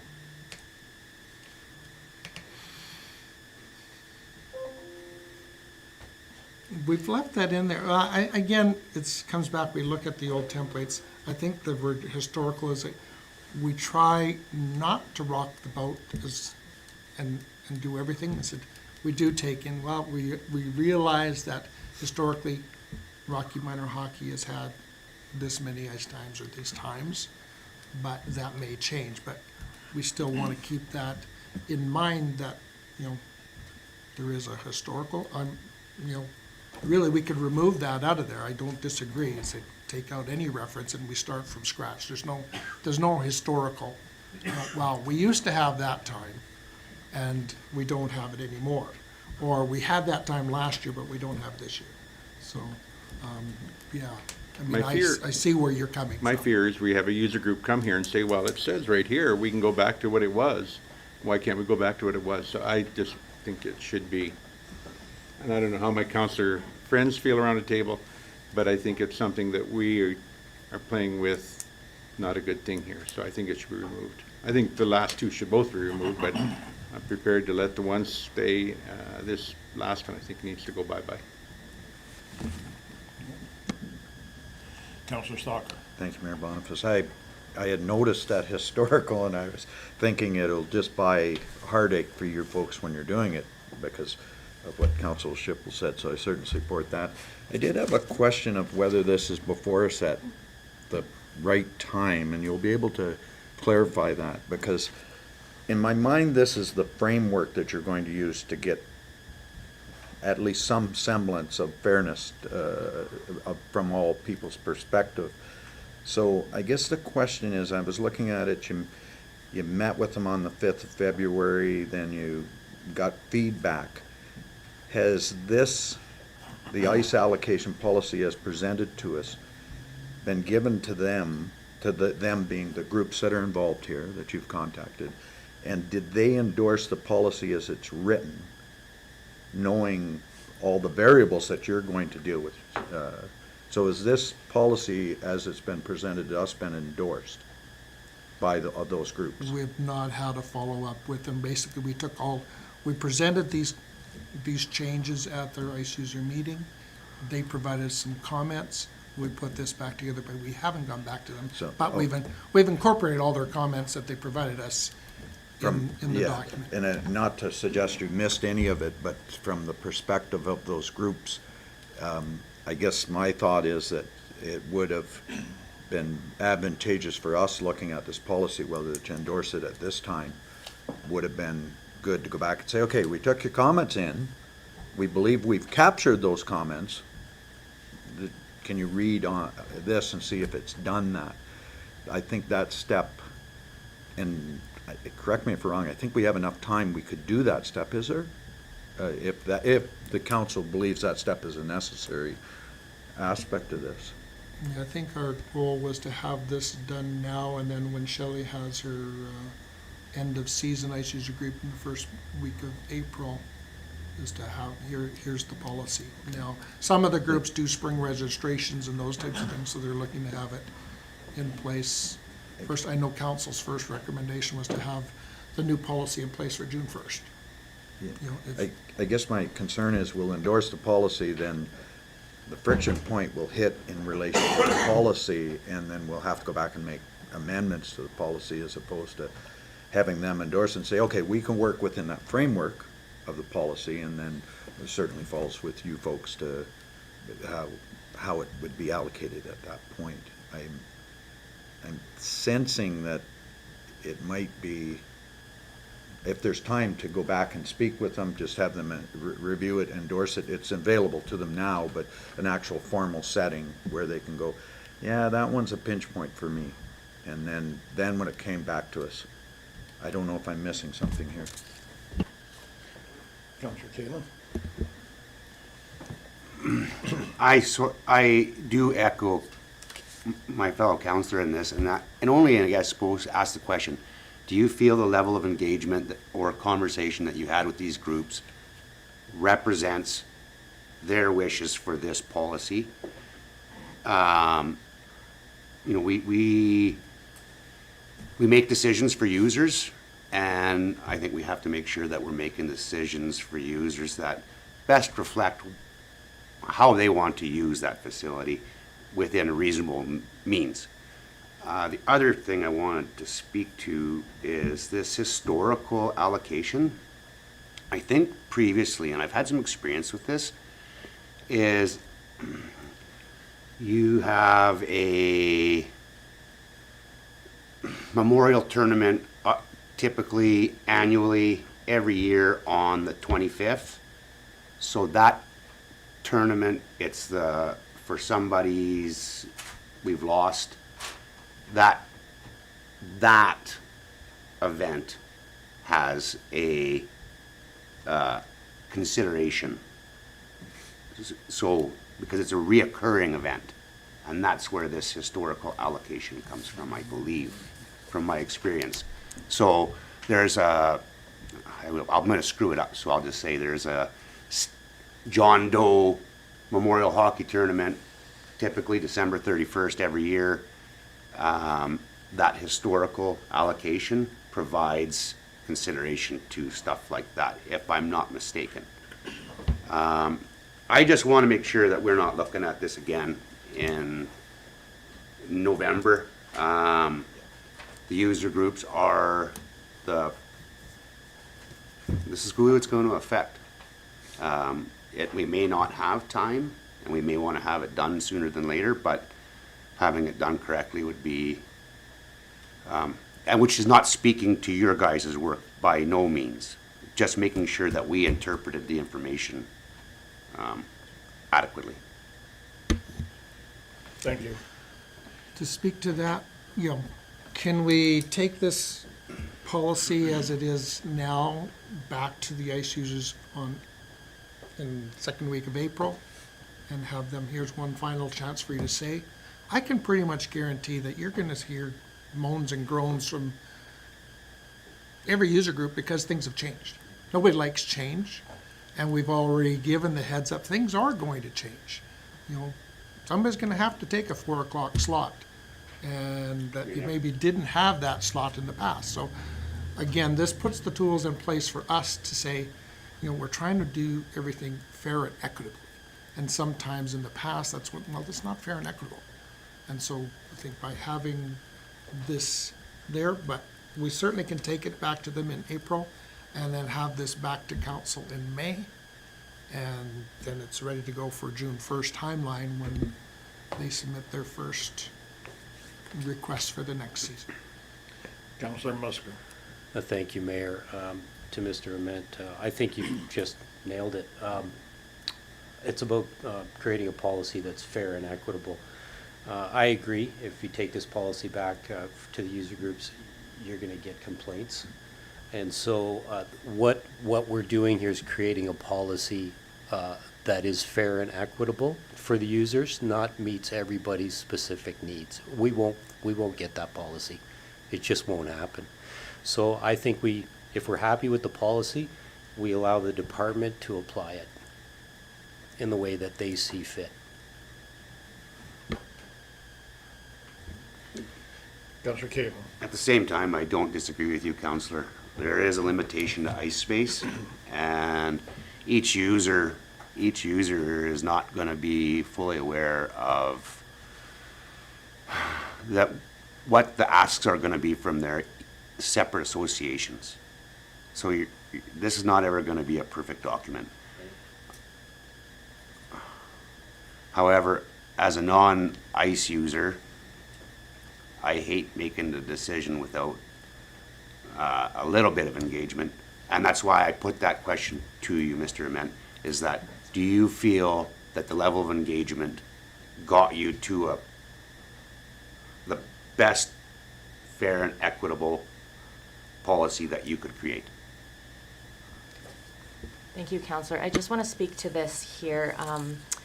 I have very good relations with all of the user groups. I have been in this position for quite a while now.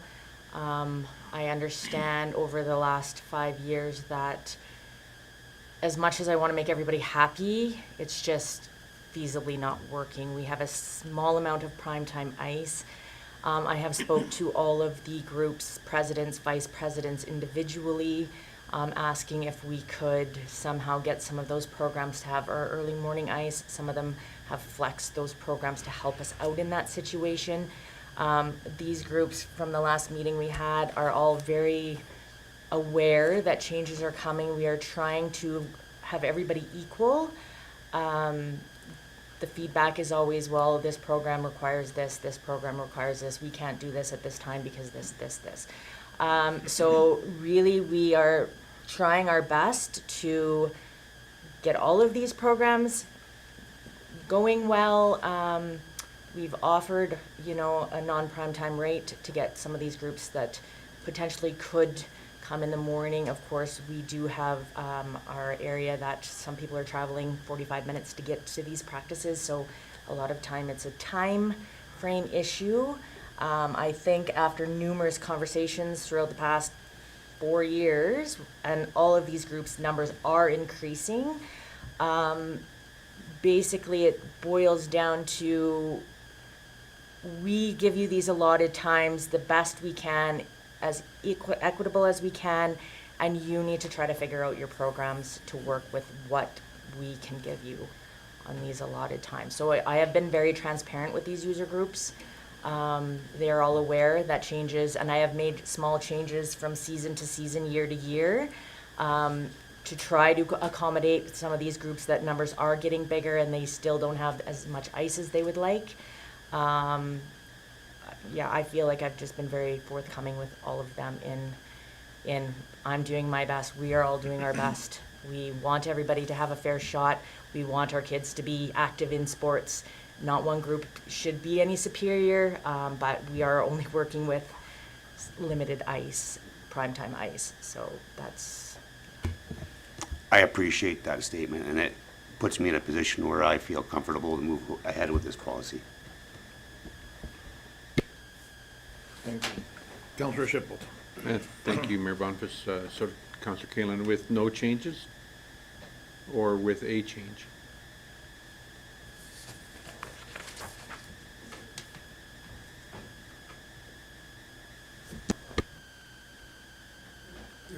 We have too many microphones on. I feel no change. I feel even the historical allocation should stay in, if I'm understanding the intent of it properly. Yeah, your comment there about the annual events and those types of things, that's one of the very first thing in the criteria. What are your annual events? Whether it's tournaments, special events, figure skating carnival, those types of things are annual. So that could be where the historical thing year on year. But yeah, because we sometimes get requests for other times and say, well, this event is usually at this weekend or this date, right? So. Councillor Shipple. Thank you, Mayor Boniface. So, to Shelley, I feel for you, because out of all the recreational programs, the one that we see the most complaints about, and I hear the most complaints about, is ice allocation. So it's trying to get a square peg into a round hole and try to pacify everybody is virtually impossible. So to Councillor's comments around the table, I totally understand that. So thank you for what you do there and trying to figure that out. So to Councillor Kalen being okay with this policy, he's convinced me that maybe my concerns aren't as great as I thought they were. So I'd be prepared to move ahead with this policy as well. Councillor Stalker. Thank you, Mayor Boniface. I thank Councillor Kalen for, and you folks as well, for answering the questions, because I suppose the outcome is going to be that we're going to make everybody unhappy at a certain level, and that's and answering our questions. You've certainly taken my concerns about whether or not they've been provided a fair opportunity in this framework. I know that you folks will do everything you can to get them where they need ice time and make it very fair to everyone. So I as well am at a position I'm comfortable that you've done the legwork, and the folks that are going to come to the table, hopefully they'll all be unhappy at some level, a little level. Equally unhappy, exactly. Councillor Kalen. So, having heard from, and thanking the two of you for the work that you've done, I would like to resolve that we approve the ice allocation policy 005 for 2026. Good. Any discussion? Seeing none, I will call that to a vote. All in favor? And that is carried. Thank you very much. Thank you, Council. Thank you, Council. Our next is 8.2, which is Subdivision and Development Appeal Board.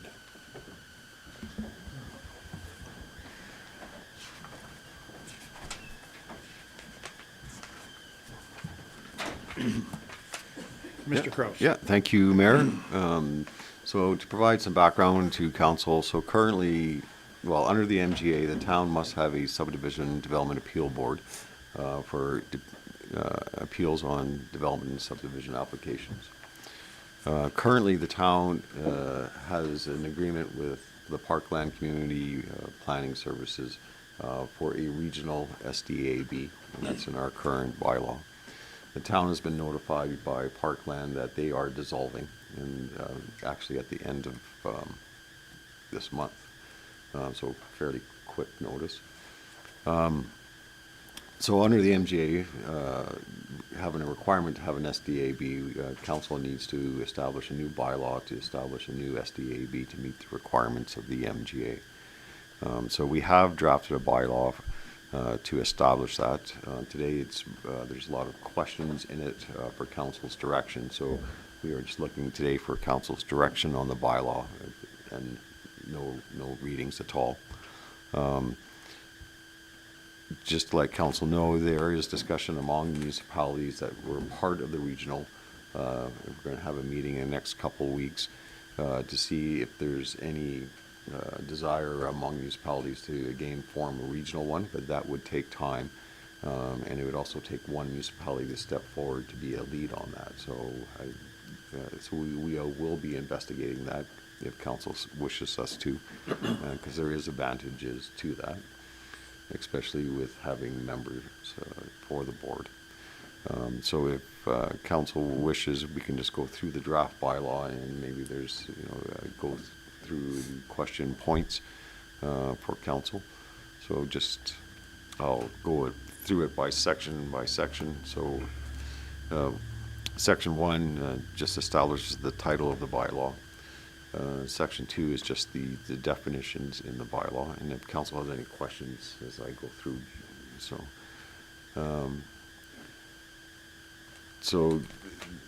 Section 3 formally establishes the SDAB and the appeals that are within their jurisdiction.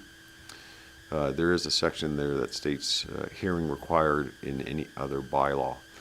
And for an example of this, right now in our taxi bylaw, there is an appeal process. And in that bylaw, the police committee actually hears the appeal. So having that statement in this bylaw allows council to assign the SDB to hear other appeals through other bylaws. So it's up to council if they want that statement still left in the bylaw. I think an SDAB is probably more, because they're trained in quasi-judicial procedures, there would probably be a better appeal board for like a taxi appeal than the police committee, who is not trained in quasi-judicial. So section 4 establishes the membership of the board. So we are putting in there a recommendation of 7 members, which allows for a pool of a pool of qualified people to hear a hearing. The bylaw goes through that you only need 3 to have a hearing. But having 7 members allows us to create a pool, and so if an appeal does go forward, there's adequate members to actually hear the appeal. Under the MGA, council's allowed to appoint 1 councillor to the SDAB. It's not a requirement, it's an option for council. So I guess that would be the first direction I'm looking from council, if council wants a council member appointed to the SDAB. 1 second, Mr. Cross. Councillor Stockler. I don't know if we want to address, thank you, Mayor Boniface, your question there. I did have a question under whether, 2 questions under here. The first one being under 4.2, that a member at large may be a resident or non-resident. I wonder if that is that common in these? Because, and then I didn't notice that non-resident wasn't defined. It may have been defined and I missed it, but I didn't see it in there. Okay, yeah, non-resident being just not a resident of the town. Is it common? Typically not, to be honest with you. Typically they have it just as residents of the municipality for the SDAB. We place it in here because it allows us the opportunity to have to reach that 7. Because basically, typically what you find, you won't reach the 7 with staying within the municipality of our size. This other was, right now we do have members on the regional SDAB who are already qualified, who may want to be part of the town's SDAB. So we might already have qualified people who have already heard appeals for us as part of it. So with that said, and I hadn't noticed the definition, and then I was kind of looking at it going, so somebody that's without it being defined, non-resident from BC, they're from BC, and all of a sudden they're getting into our land use. I was going, does that clause allow that to happen? And can we regulate who ultimately ends up there as a non-resident? Yes, council appoints. Oh, thank you. So, Yes, yeah, and I no. do remember seeing that now. Yeah, Okay. And then the other question I had was in relation to the quorum and whether or not having 6 ends up being a tie vote on occasion on different things and doesn't provide you the ability to carry a issue forward. Yeah, it's the way the bylaw is drafted, the board can have up to 7. But to hear an appeal, the board selects a panel to hear the appeal with a minimum of 3. There we go. And that panel is selected by the chairperson in working with the clerk. Counselor Shipple. Thank you, Member Boniface. How many appeals a year do we have on the average? 0. Out of our jurisdiction? On average, it's probably like, That's my thinking here is, it's a lot of work for not a whole bunch. You gotta have it, I appreciate yeah, that. no, it's like, So, yeah, okay. Go ahead, Mr. Kraus. so does council want to discuss if a council member wants to be on? Counselor Shipple. Thank you, Mayor Boniface. I don't think we should have a council member on it. I think we should go strictly with members at large, understanding that it's, you would have outside, you could have a conflict of interest carrying on by having a member of council on here adjudicating the bylaws of the town. I would sooner have members at large on that, and that's just a personal feeling. I've sat on this and opted out more times than I've sat in because of conflict. And so I think in my past life here, so I think we should look at trying to get 7 members at large. Any further thoughts or discussion? Then it looks like no board, none of us on this committee. Okay. Section 5 just goes how a member can resign and provides council with the authority to remove a member, which is established. So Section 6 establishes the members and the required training. So I think it's a 3-day course that they have to go through to be part of an SDAB. And our clerks also have to take a course for that too. But in this section, it also addresses remuneration. So right now it's drafted that council provides remuneration as per the public remuneration policy. And council's reviewing that right now, which is further on. But there should be some consideration due to the training required, the role being quasi-judicial, that if council decides to go down the path of like a volunteer appreciation, this might be an exception to that because of the training required and the role they're playing. So I'll leave it to council to discuss, just to keep it with the policy, and if the policy changes, that we put remuneration into this one. I'd like to see remuneration put into this policy. Mr. Kraus is right, that it'll be more time involved with this as some of our committees, the training and that, so I would certainly support remuneration for those involved. Anything further? Councilor Musker. Thank you, Mayor. I'm just wondering what that would look like. We've heard that the SDAB, the current ones, met like averages 0 a year. No? 1 every couple of years? Yeah, that's probably. Yeah, so it's not a huge cost for remuneration, for sure. But, yeah.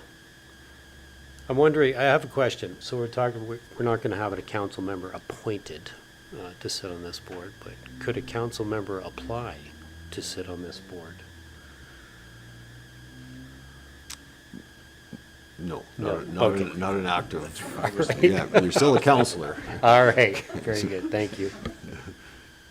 And then you would be appointed. Yeah. Right. Any further discussion on this policy or concerns from Mr. Kraus? No.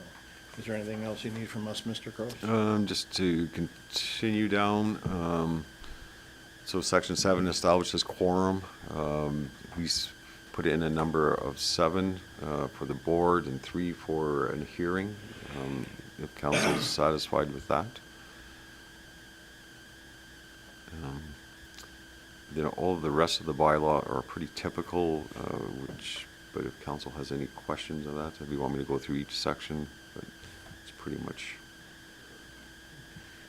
Do we wish Mr. Kraus to go through by section, or have we all read it and feel confident? Looks like we're all okay, feel confident with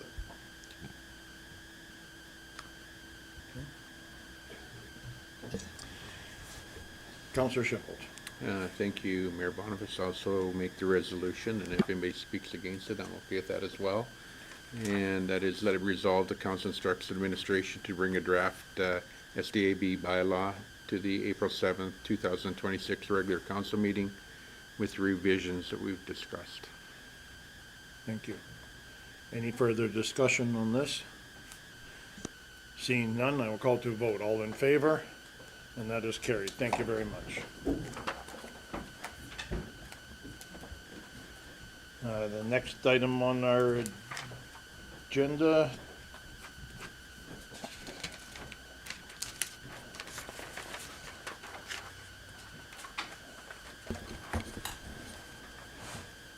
uh, 8.3, am I correct in that? Yes, yes, 8.3, amendment to the Rocky Mountain House LUB bylaw 2020-19. Thank you, Mayor, members of council. Presenting to you bylaw 2026/04. It's a land use or amendment to the land use bylaw to redesignate a parcel from flexible residential, from future development district to flexible residential district. We just had our public hearing earlier this morning. There was one concern that was raised by a member of the public. It was in regards to kind of traffic, pedestrian, a lot more vehicles coming to the area.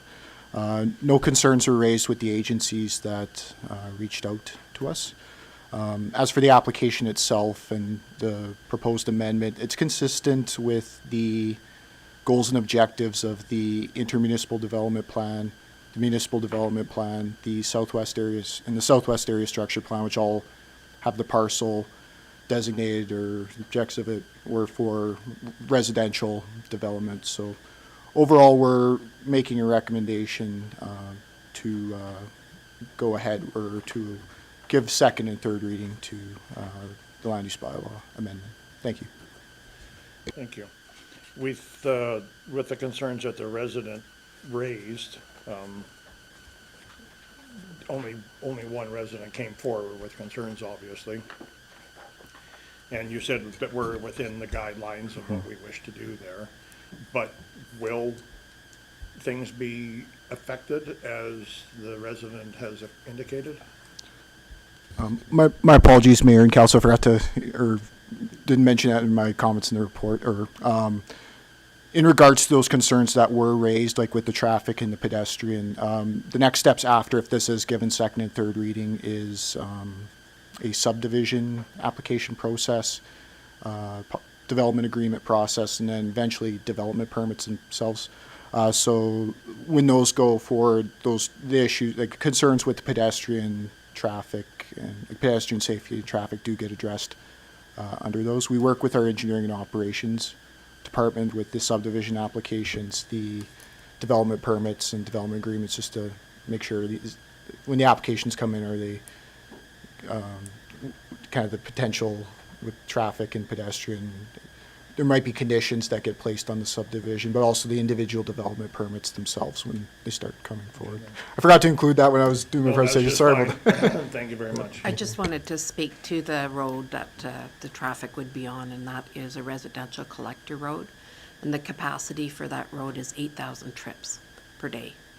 And so it's nowhere near what that road has been developed for, just so you're aware. Good, thank you. Thank you. Councillor Shippold. Thank you, Mayor Boniface. I just want to talk about a map that was included in the package that you give us, and it was, it says here, Southwest Area Structure Plan Bylaw 02-12LU. And it would be, beneath it is 5.32. So yes, that map. And it shows there a gray line going through that property indicating that someplace along the line, there was once upon, a road through there once upon a time. Has that area structure plan that has that road in it been changed to exclude that road, or is that road still in an area structure plan that's been approved by this council for that area, or by a council for that area? Do you want to speak to that? Oh, you can. So just in terms of the Southwest Area Structure Plan, there is an intention for a road at some point in that general vicinity. If you look at the Southwest Area Structure Plan, it shows that road there. It's also in the town's utility master plan. There's a road that's identified in that subject area. So one of the things that we work with our engineering department on is ensuring that there's access to the parcel that's to the south and slightly to the east of that. And so part of the subdivision process would accommodate some sort of access in that general vicinity.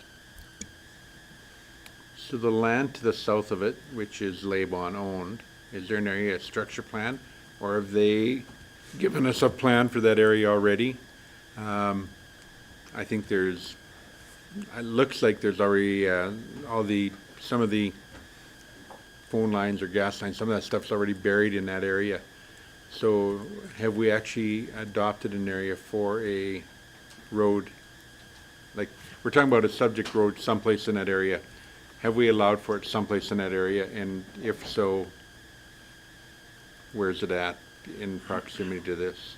So part of the subdivision application would accommodate a road. I know one of the things that is being addressed right now is the access moving slightly a bit more to the south, but that will come about because I think there's maybe been some conversation between Laban and I'm not sure where it's at, so I don't want to speak to it yet, but there has to be some sort of access created for land that's to, and I'm not talking the land to the direct south, I'm talking more to, there's a couple of parcels that would be southeast. So there needs to be an access into that section. So between the subject lands and the parcel to the south, there needs to be some sort of accommodation that will be done through the subdivision process. For that, it doesn't have to necessarily be specifically that access. So we're working with our engineering department to ensure that there's some sort of access. I guess it would be between the stormwater management facility and these lands here. That would allow for access to, it's two larger parcels that run to the southeast, and that needs to connect at some future point to, I think it's 42nd Ave. I don't have a map in front of me, but there'd be some sort of access in that general location. If that answers your question, so. It sort of does.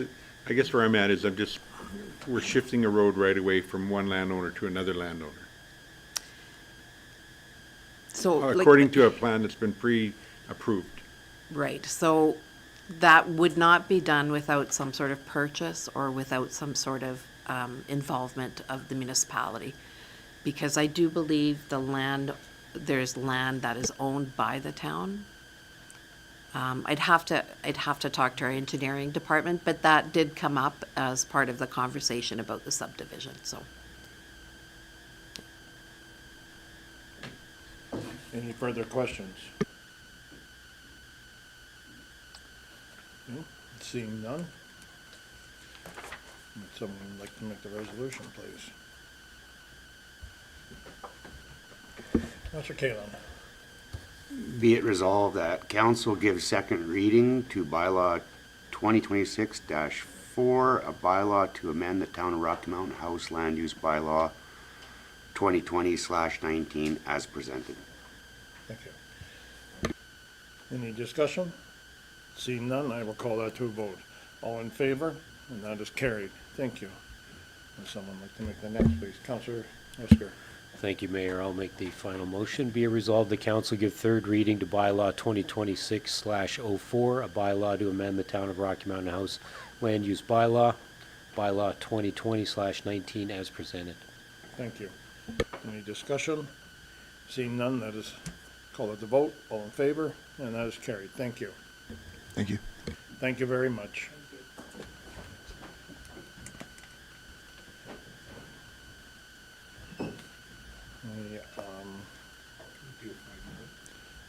Break? Could we take a 5-minute break, please?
Thank you, and we're back. Our next is 8.4, which is public member remuneration policy. Mr. Kraus.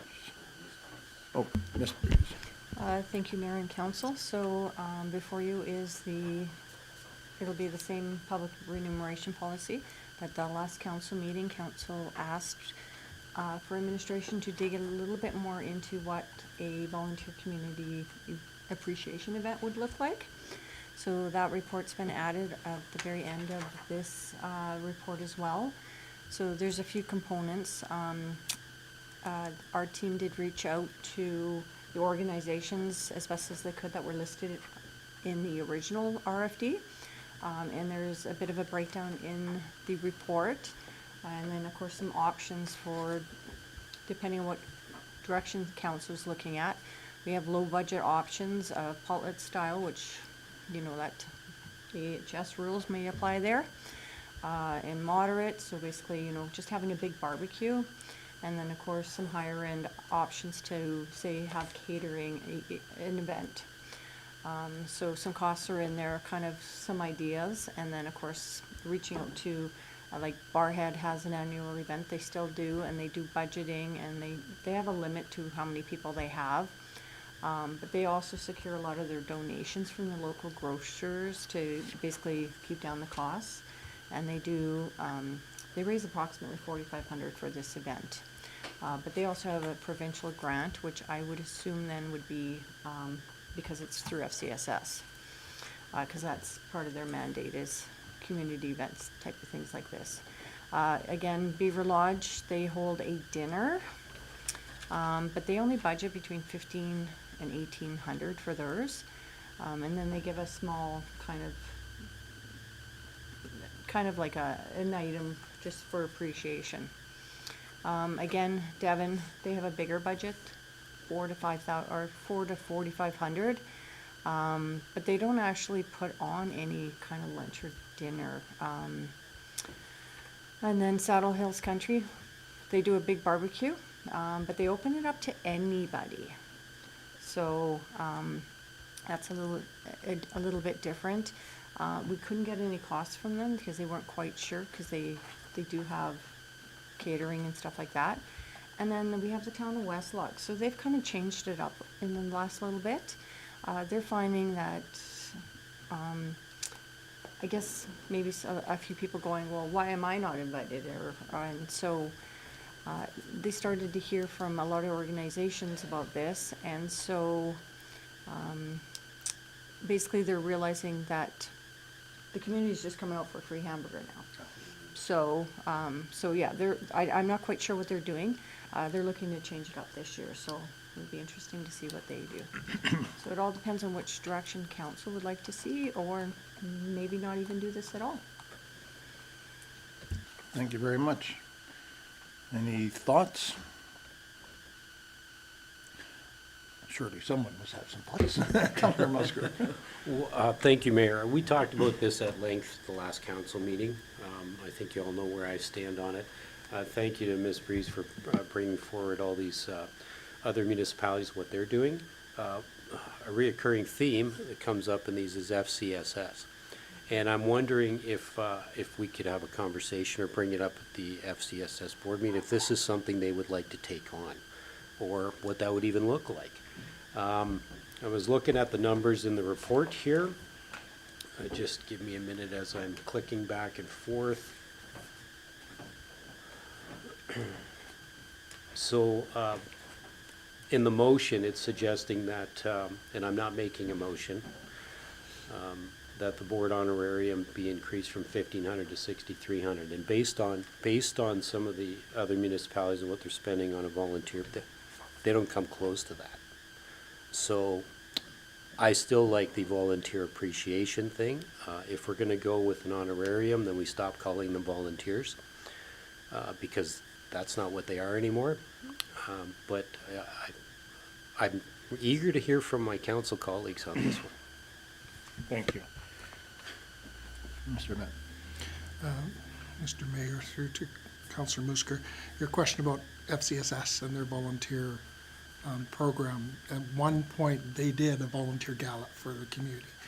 it was quite the undertaking. It was very expensive for them to do. They've gotten away from that now. They have a budget of about $5,000 that they do volunteer appreciation in the way of gift baskets, and they take recommendations from community groups and organizations who want to recognize their volunteers, and FCSS picks up the tab. But that's part of what they're doing internally for Volunteer Appreciation Week, right? So they're promoting in the paper, recognize your volunteers. Many groups and organizations do it internally. Some of them go through FCSS, and FCSS provides some swag and stuff like that they put together little gift bags, and they go about and deliver those during Volunteer Week. But they did and got away from the large event. It got to be too onerous, and again, you run into that question, well, you're missing somebody or you're not, right? So they've scaled it back considerably. So.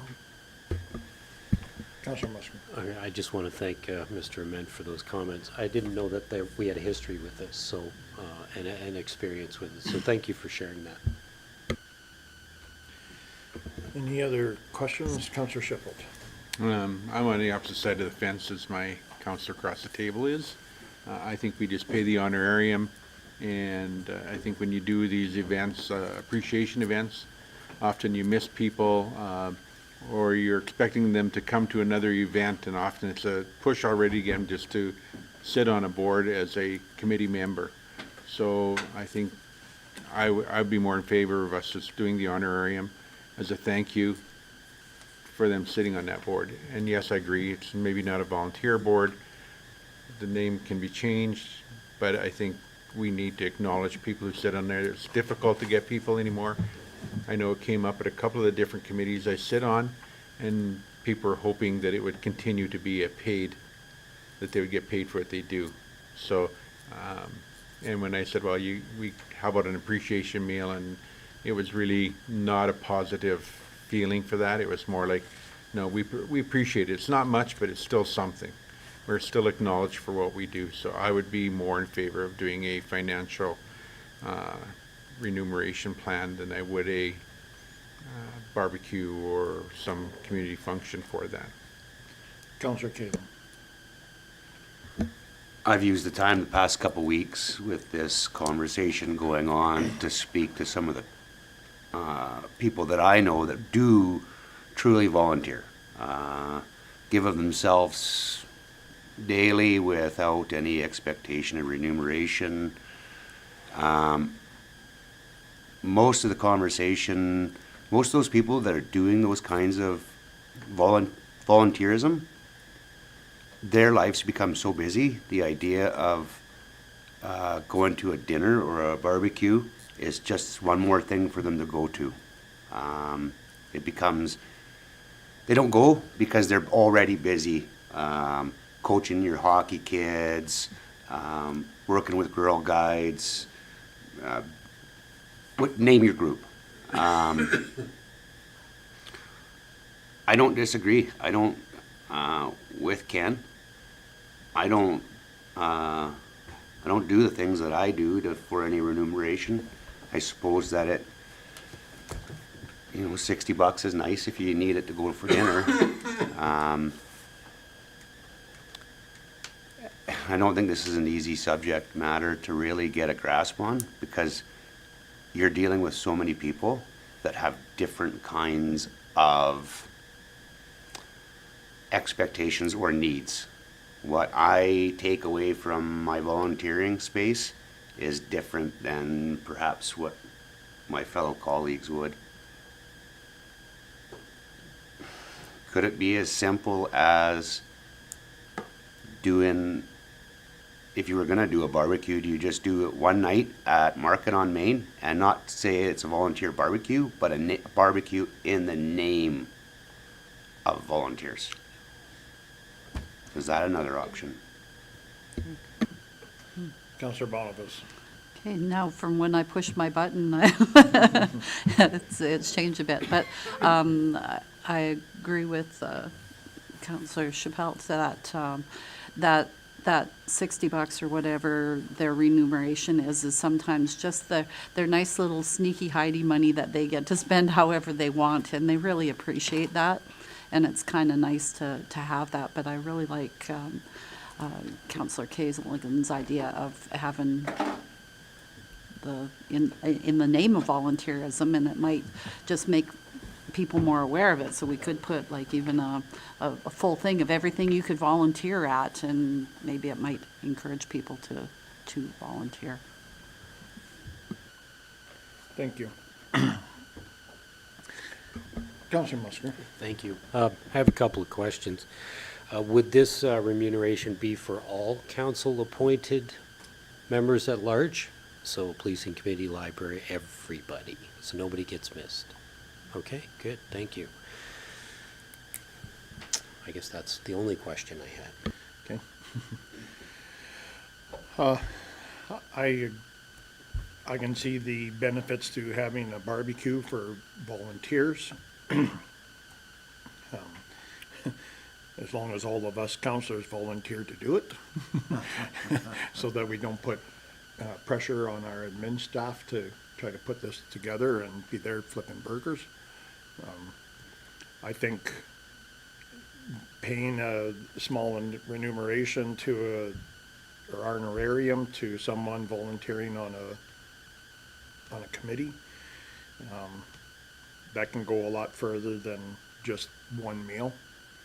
That lets them buy several over the course of the year. So I would be more in favor of that, as well as changing the name, as Councillor Schipholt suggested, from a volunteer to whatever we can come up with that would fit that, or even just going to a paid volunteer type category. Councillor Musker's right in saying that having some sort of event, maybe that's something we could also look at, but in a more scaled down. I do like the idea of doing something on Market on Main and showing our town that we're all there and that we appreciate our volunteers. This one goes around and around, let's be honest, so. I wish I had the perfect answer. Councillor Musker. Yeah, one more comment, one final comment. I understand that giving the remuneration is much easier than arranging some sort of an event and putting that together and getting everybody involved. There doesn't seem to be any uptake for the event portion of it, so I am willing to side with the rest of my councillors. Sure. Would you be willing to make the motion? I will. Just let me find it here.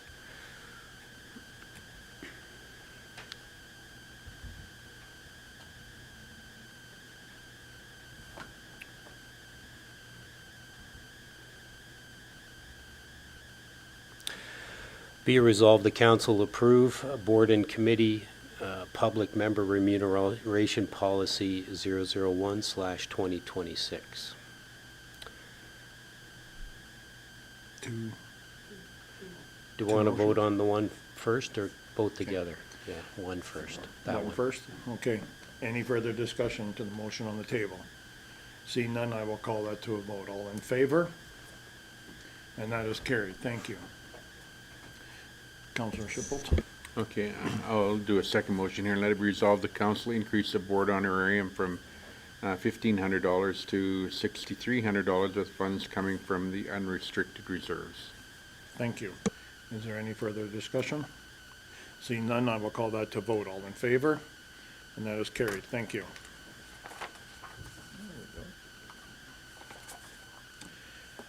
Our next item is correspondence for action, 9.1, museum board membership discussion.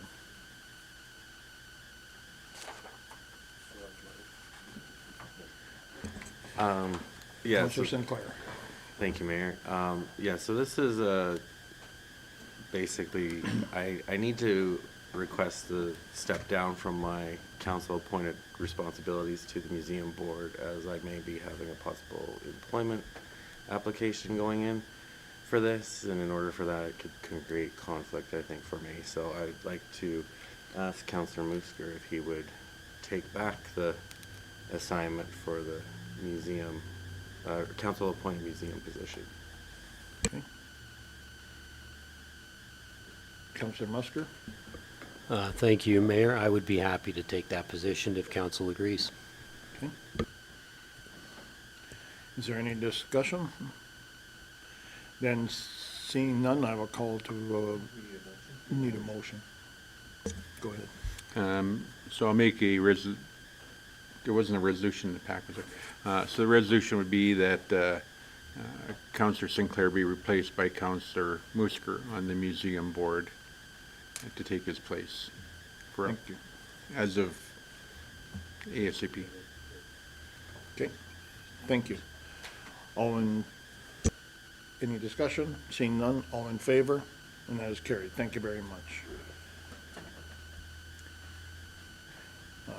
9.2, Canada Blockchain Consortium.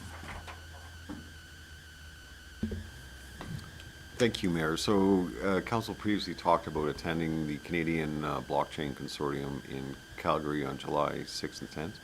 The registration for that event is not out yet, but administration is just trying to check with council to see if council wants to send some representatives to this. So when it does open up, we can book it immediately. Plus, we can book hotels now because this is, I think, during the Calgary Stampede. So the sooner we can make preparations, the better.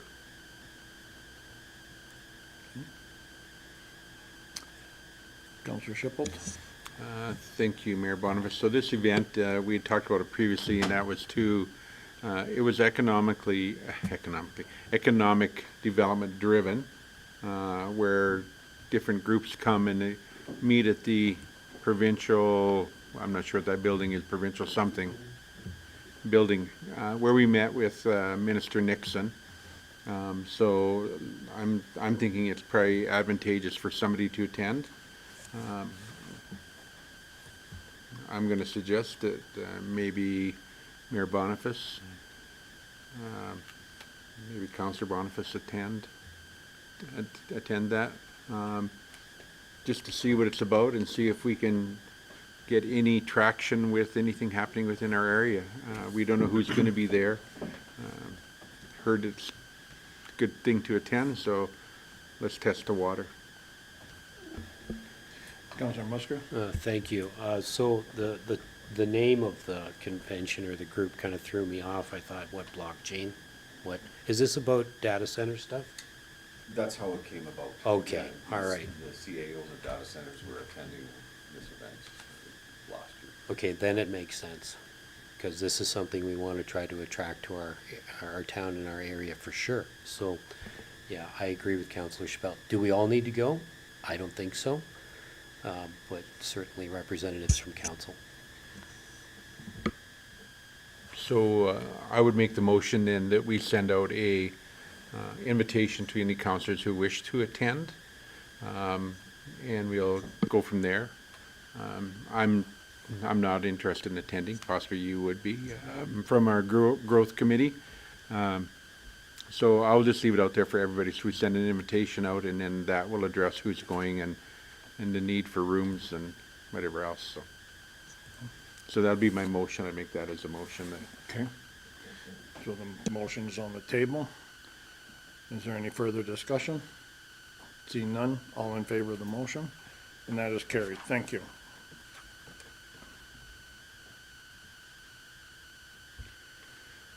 Our next is correspondence for information.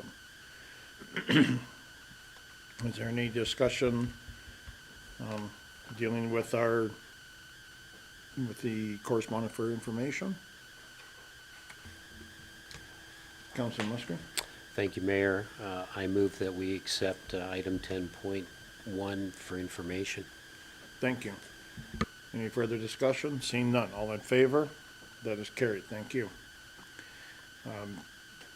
Mayor activity report. Does anybody have any questions for myself? Councillor Shipple. I'll also move that we accept the mayor's activity report as information. Any discussion? Seeing none, all in favor? And that's carried. Councillor activity reports and activity and committee reports for all councillors. Does anybody have anything further they would like to add? Then I will make the motion to accept counselors' activity and committee reports as presented. All in favor? And that is carried. Thank you. Number 12, administration reports. Mr. Kraus. Yeah, thank you, Mayor. So the reports are before council, and if council has any questions. Councillor Shipple. Oh, thank you, Mayor Boniface. I have one about the, so there was, it indicates in the engineering and operations report about flashing pedestrian lights that were installed and work done. I don't know where those are installed at. Is this some, do you know where they were installed at? I know we have 3 locations. I'm not sure where, if they've installed all 3. One is up by the school, Nicole Elementary. One is on 60th Street on the north side where you come around the bend off the highway. And I do not... Pioneer School. Pioneer School. Thank you. So to that, being winter time out there, I'm just wondering if it would have been something that could have waited a month and a half, maybe when the ground was thawed, if there was digging. I don't know what the process was. I just thought maybe the timing didn't seem quite right, because They were purchased, or we received them late in 2025, so they've been at the shop. So I think it's more time availability. If snow was caught up and the crew was free to do it, it went in. It's just a matter of hydrovacing for the installation of it. Okay. Second question is about lagoon number 2 blower block replacement. So eventually our lagoon is going to become, I think, non-useful. I just go like, are we spending money when we maybe didn't have to spend money on this? Because if we got the new mechanical sewage treatment plant up and running within the next short period of time, do we need to be spending money on a blower block replacement for that? I just question the timing on this, if you have any background as to... I would have to verify with our crew on it, but I mean, we have to keep the lagoons operational until we are fully commissioned in that new plant, which will be hopefully June now.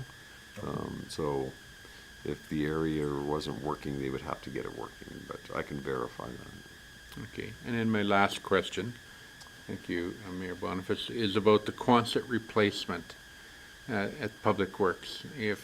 Where is that in the queue? I would have to check with our project manager for the status of that. So. Okay. Thank you. That's all I have. Councillor Kaelin. I just wanted to mention, I did see that they were installing those lights that was asked for in some of our survey information. I think there was no hydrovacing involved when I witnessed them putting them up over by the elementary school.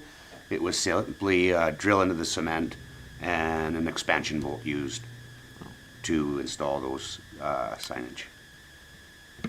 Bonus. I don't know if the other ones were like that or not. I just thought it was a weird time of the year to be installing signage, because I assumed that they had to be holes drilled or dug, and if not, then better yet. So I was just looking for some clarification. Mr. Kraus. Nope. Anything else? Okay. Is there any other questions concerning the department reports? Can I get a motion to accept them, please? Councillor Sinclair? I'll make a motion to accept the department reports as presented. Thank you. Any discussion? Seeing none, all in favor? And that is carried. Thank you very much. Next is the action list. Mr. Kraus. Thank you, Mayor. So to go through the open items, first one, and actually the second one, is for agreements. Those are with the legal counsel. I've asked them to have those drafts to us by the end of next week for council's review. The third open item is the Wild Rose School Division lands, which we have postponed till after council's strategic plan, so we'll bring that back once council has adopted their new strat plan. Next one is the North Saskatchewan River Park. It does say here bring back to April 1st ICC, but that's already been approved by council, and Clearwater County has already approved it, so it's proceeding. And we're working obviously with Raza and Chucks on that. Remuneration policy, council discussed today. The priorities for policing, that will go to the next policing committee meeting, which is scheduled for March, and it's cut off my computer, March 23rd, so that'll be going to the policing committee then. Medical clinic, so our planning department has been working with the real estate agents to get that listed. And I think that is it. Thank you. Any questions on any of the action list? Seeing none, can I get a motion to accept it, please? Councillor Stocker. I move that we accept the action list as presented. Thank you. Any discussion? Seeing none, all in favor? And that is carried. Thank you very much. Our next is administrative inquiries. Are there any administrative inquiries? Councillor Shippold. Mayor Boniface, I'm delighted to let you know I have no administrative inquiries today. Oh, man. Thank you very much. Councillor Stocker. Thank you, Mayor Boniface. I did have a question in relation to the congestion that's over at 9 o'clock in the morning, 8:30, 9 o'clock with high school and letting out the high school. I was asked by a resident about the likelihood of opening those gates and why the gates are closed on the west side of that property leading onto, and I apologize, I don't have the avenue that's leading onto. And if they can be open is all they were asking. Those gates are property of Wild Rose School Division. Oh. So it's not town. We have inquired with Wild Rose in the past to open up the gates to allow traffic there. But they cite that they would have a safety issue with on their site with students walking, busing, and so forth. But it is the it's the division's gates. Thank you, sir. Councillor Sinclair. I have had some conversations with some residents in the area of Four Seasons playground, and a common theme is happening up and down the back alley with excessive speeding down that main drag that I guess the south side of Centennial or Four Seasons Park. I guess the question I have, is there anything we can do about speeding in back alleys?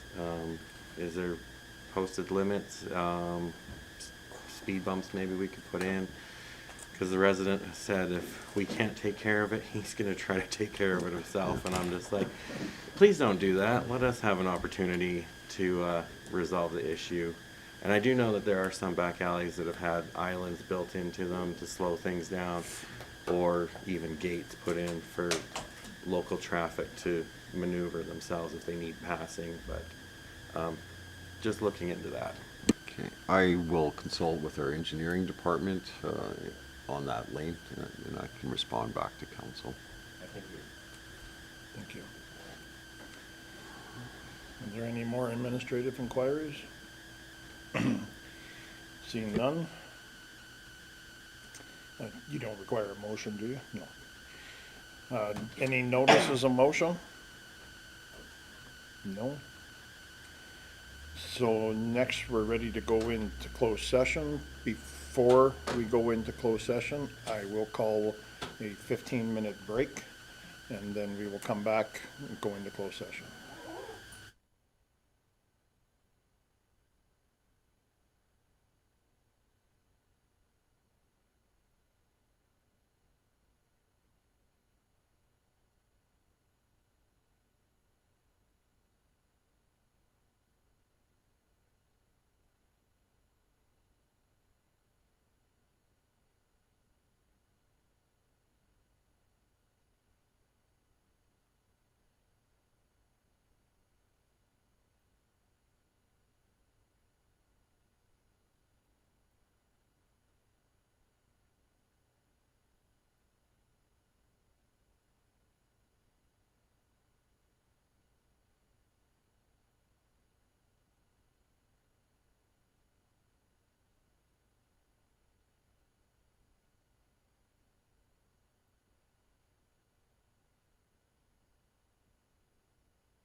We're back and need to go into closed session. Could I have a motion to go into closed session, please?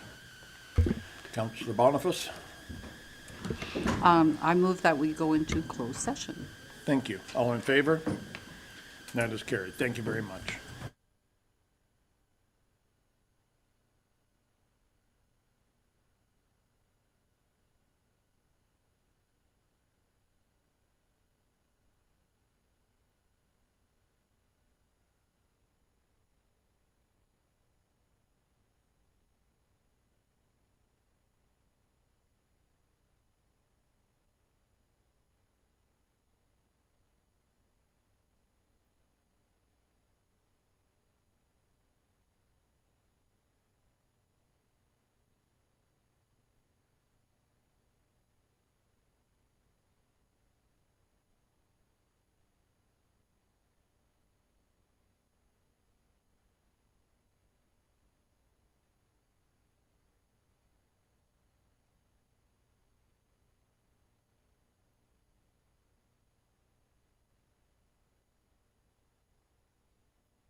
battery called her.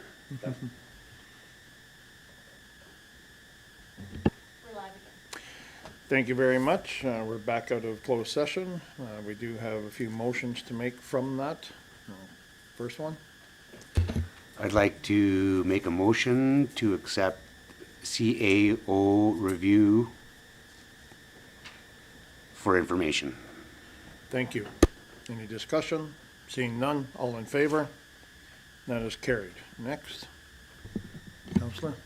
I'd like to make a motion to accept the CAO dialogue for information. Thank you.